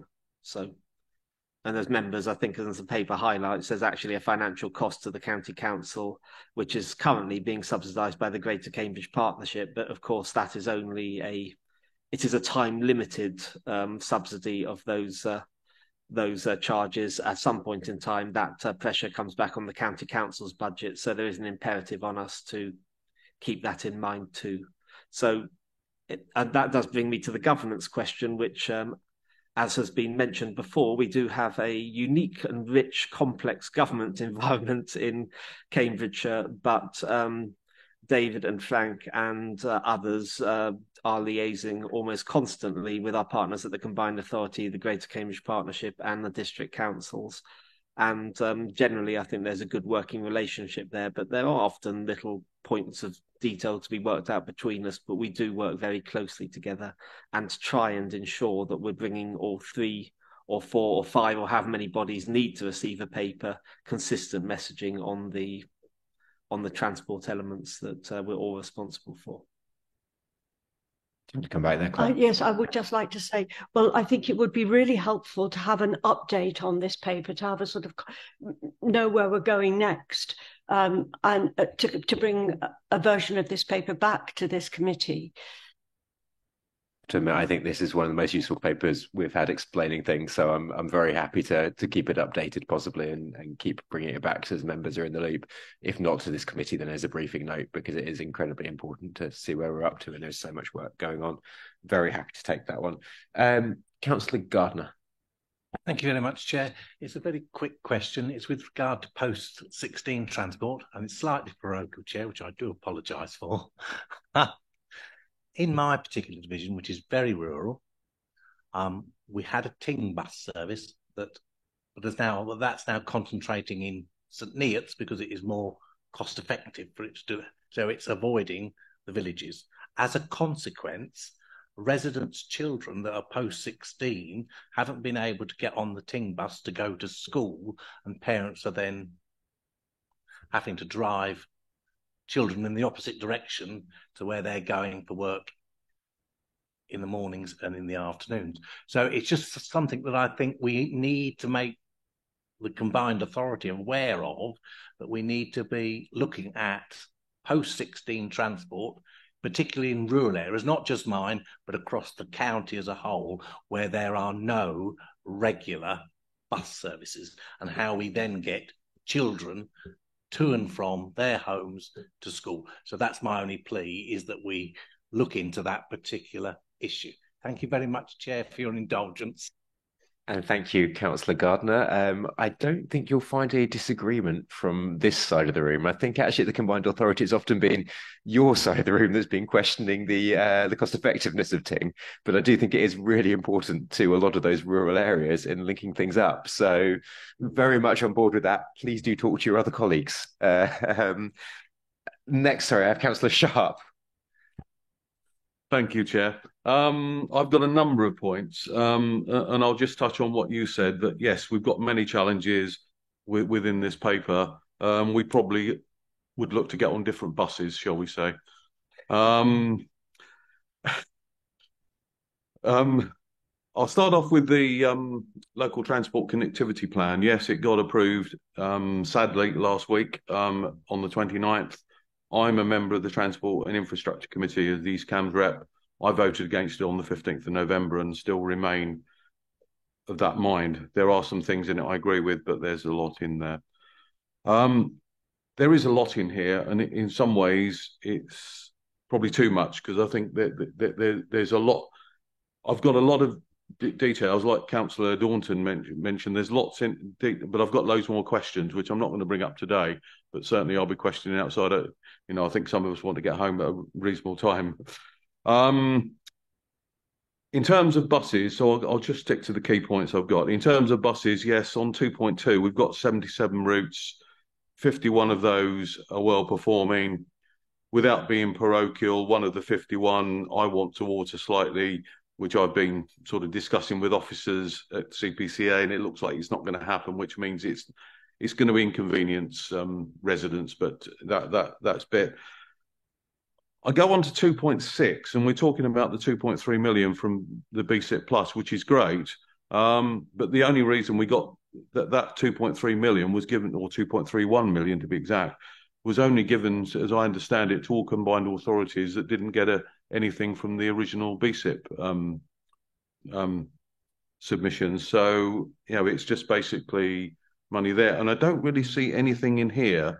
And I know I've certainly had discussions from an East Cams point of view with the officer, with Steve Cox, who I know is working on it from the CPCA point of view, and Neil Byers, about the BSIP Plus, but I don't really see anything in here about where that's going to get presented. I know, again, the board approved and TIC, the Transport Infrastructure, agreed the next step of the franchising or enhanced partnership, and I think that's sensible.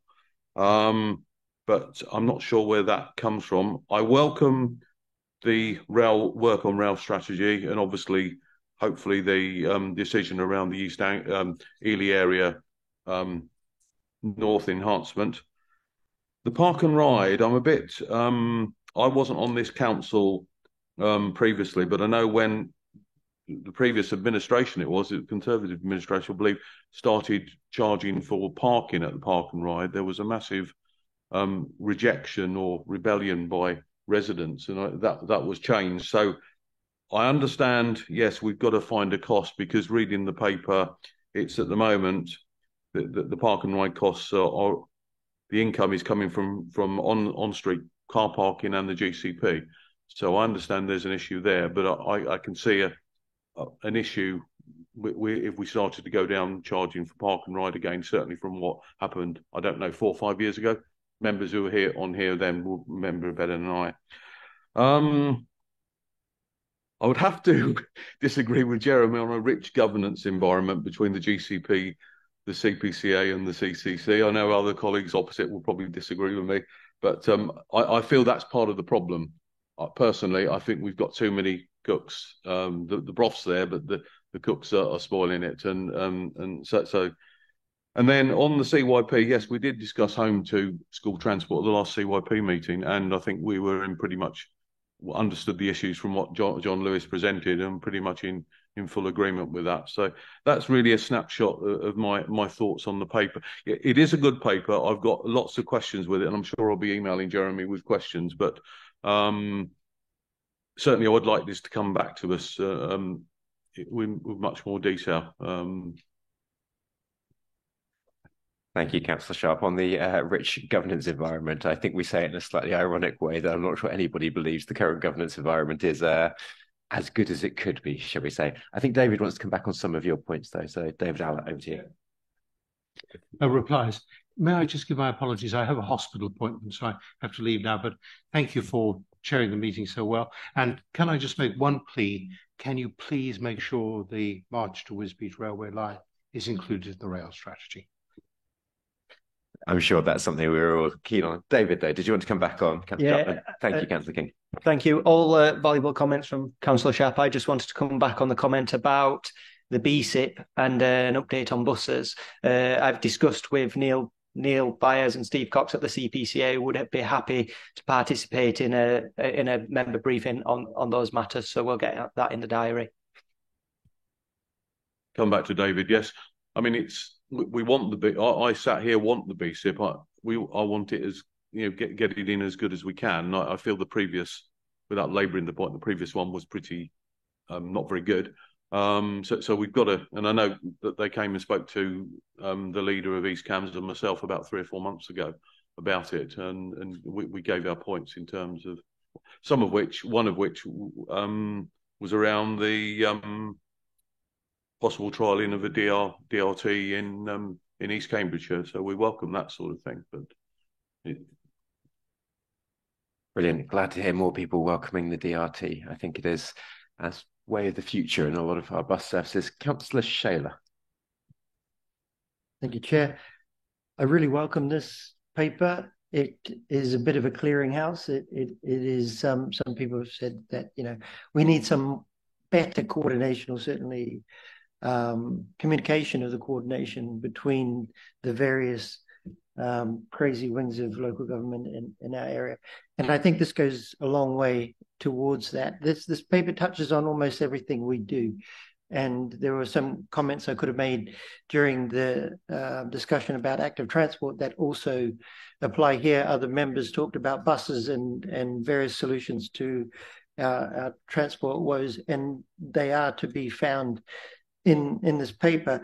A kind of a question is, would you agree that the coordination between the different modes is key? At the moment, the CPCA, of course, is doing an enormous amount of work to rescue the bus system in many ways. And of course, we need to think ahead to what kind of a bus system we need, but also the relationship between that bus system and active transport. And I think that applies in a lot of our rural areas that don't have enough provision for active transport. And you can see how this can create a greater catchment to those bus stops, to those bus hubs, especially in the rural areas, and make some of the systems that we have now more viable.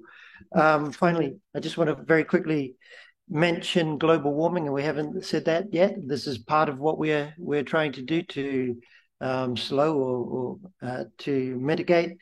And what we're talking about is these tipping points where we get feedback that makes global warming worse. And I draw your attention to this year, by July, the extraordinary forest fires due to the heating in Canada. By July, this is the extra CO2, was already over 300 million tons. That is close to the UK's yearly output. And these kinds of events, as we warm, will increase and go ahead. This reduces our ability to do anything about it. Then just one more is, as we've seen 250 million years ago, the great dying, seems to be where we're going. But every one of these great extinction events, it starts differently by meteorite strikes or whatever, but once that feedback starts, it runs away. Things like the thermal expansion of the ocean puts different pressures on tectonic plates. We get more volcanoes, which will put everything at risk. Once the ocean warms, that shuts down the oxygen production, and then we're all dead. So this is urgent, even though it is a train of events that we're trying to stop. Thank you, Chair. Thank you, Councillor Shaler. Councillor Dupre. Thank you. I won't go for the 250 million year time horizon in my speech. It'll be rather more constrained. I am absolutely delighted that the local transport and connectivity was passed at the Combined Authority following the change of leadership at Peterborough City Council, and the wielding of the veto by the then leader of Peterborough was yet another example of how absolutely balked Cambridgeshire's governance arrangements are. It is great, if very overdue, to have a proposal for a rail strategy in this document, but it would also be great to have a proposal around light rail, which was mentioned by a member of the public this morning, and about trams and all of the things that are absolutely necessary for a really modern mass transit system. and that is especially true if Mr. Gove is going to have the opportunity to progress his Cambridge 2040 vision. And it seems to me that a decent mass transit system and an ambitious mass transit system is going to be essential to that, if it's not going to be completely clogged up by all the cars that some members opposite seem to think should be given free rein everywhere. We also need a transformed bus system and a bus network across the county. I'm particularly pleased to see in here consideration being given to looking at expansion of park and ride hours. It seems absolutely daft that they finish so early, and I'm sure that contributes to unnecessary car journeys into Cambridge, because there are people who will want to come home after an evening out after work and will be unable to use the park and ride to do so. I also think better use could be made of the sites, and I agree with that too. And I would also like to welcome the fresh eyes on how the busway operates. That's my route into Cambridge these days. I can't remember the last time I drove into Cambridge. It's just absolutely non-viable, really. And the service from Longstanton is absolutely great on the busway, and I would love that to be accessible to people who, unlike me, don't have a car. Home to school transport, absolutely essential to work that into the bus network and to look at ways in which we can save costs and save services. Too often those have been opposites. You save costs by cutting services, and that everybody loses then. So there's a lot more to be done on this. It's a really important paper. Really pleased to see it here, and really pleased to see that East Cambridgeshire is considering demand responsive transport for part of its area, including a patch I represent, even if it wants to stamp on it everywhere else. Thank you. Thank you very much, Councillor Dupre, and your points are very well taken. The park and rides, I think, are key to the future of our transport network. It's clear, obviously, Cambridge can't take the number of cars that it would need to in the future if we do nothing else, and therefore the park and rides really need to become the King's Cross St Pancras kind of version of things where we can get people on to where they need to go. I also very much take your points about light rail and rail coming as one and needs to be considered as part of the rail strategy. Thank you, Jeremy, for bringing forward the rail strategy. It's boggles my mind that we haven't done this before, if I'm being perfectly honest with you. So very good to have that coming forwards. And your point about the buses earlier being delayed and the number of buses that Whippet requires, and therefore the cost implications, are very well taken. It is amazing how much of a knock-on that has, that by people driving, we delay the buses and increase the cost of the buses, which then leads to more people driving. When Councillor Shayler talks of vicious circles, I think we end up with the similar vicious circles around public transport and people being forced to drive. So we need to find a way of rectifying that. But thank you, everyone. And I will encourage members of the public that are watching this, please do go read this paper. It is a very interesting one. I say that as a transport nerd, but please do. Let's move to the vote on it, though. Councillor Sharp, did you have one thing you want to say? Yeah, just really, can I take point F separately, please? Because I cannot support point F because it includes the local transport connectivity plan. I'm happy with point, I've got concerns about point D, but I'll support it because obviously stuff's got to come back to us at a later stage in terms of park and ride. But I'm afraid I think I am happy to take that one separately. I mean, I hope you will agree that we do need to work with partners. Now, how we work with partners is a question, and that we might need to be robust in our working with partners. But I hope you wouldn't imply that we would not want to work with partners and would want to stop joint working, considering I think half the problem with this council. No, I don't want to stop joint working. I just feel that the paper does actually say in developing the local transport connectivity plan, but still, okay. Okay, sorry about that. But okay, so the committee is asked to note the decision of the Cambridge and Peterborough Combined Authority Board on the 29th of November on whether to adopt the local transport and connectivity plan. B, agree that officers work with the Cambridge and Peterborough Combined Authority to develop a rail strategy. C, note the latest position of the Cambridgeshire and Peterborough Combined Authority in relation to bus reform and improvements. D, agree that the council will consider changes to the operating models for the park and ride and busway as part of the bus reform work, noting that any recommendations on this would be subject to the agreement of the council as the owners of the asset. E, agree that officers continue to work with the Cambridgeshire and Peterborough Combined Authority officers on the review of the the homeschool transport and bus network to review to improve the overall efficiency of the bus network. And F, agreed that the council will continue work with the Cambridgeshire and Peterborough Combined Authority and the Greater Cambridge Partnership and other partners as set out in section 6 of this report to achieve further governance investment in the maintenance, management and improvement of the transport network. Okay, so Councillor Sharp has indicated that he might not be willing. Can I have a show of hands of those that are willing to support all of those? Okay. Those against? And those abstaining? 3 abstentions. Okay, brilliant. So that is passed. Members, we are slightly due for a break. And officers, we're due for a break, but we only have 2 small items left. Are people willing to carry on going?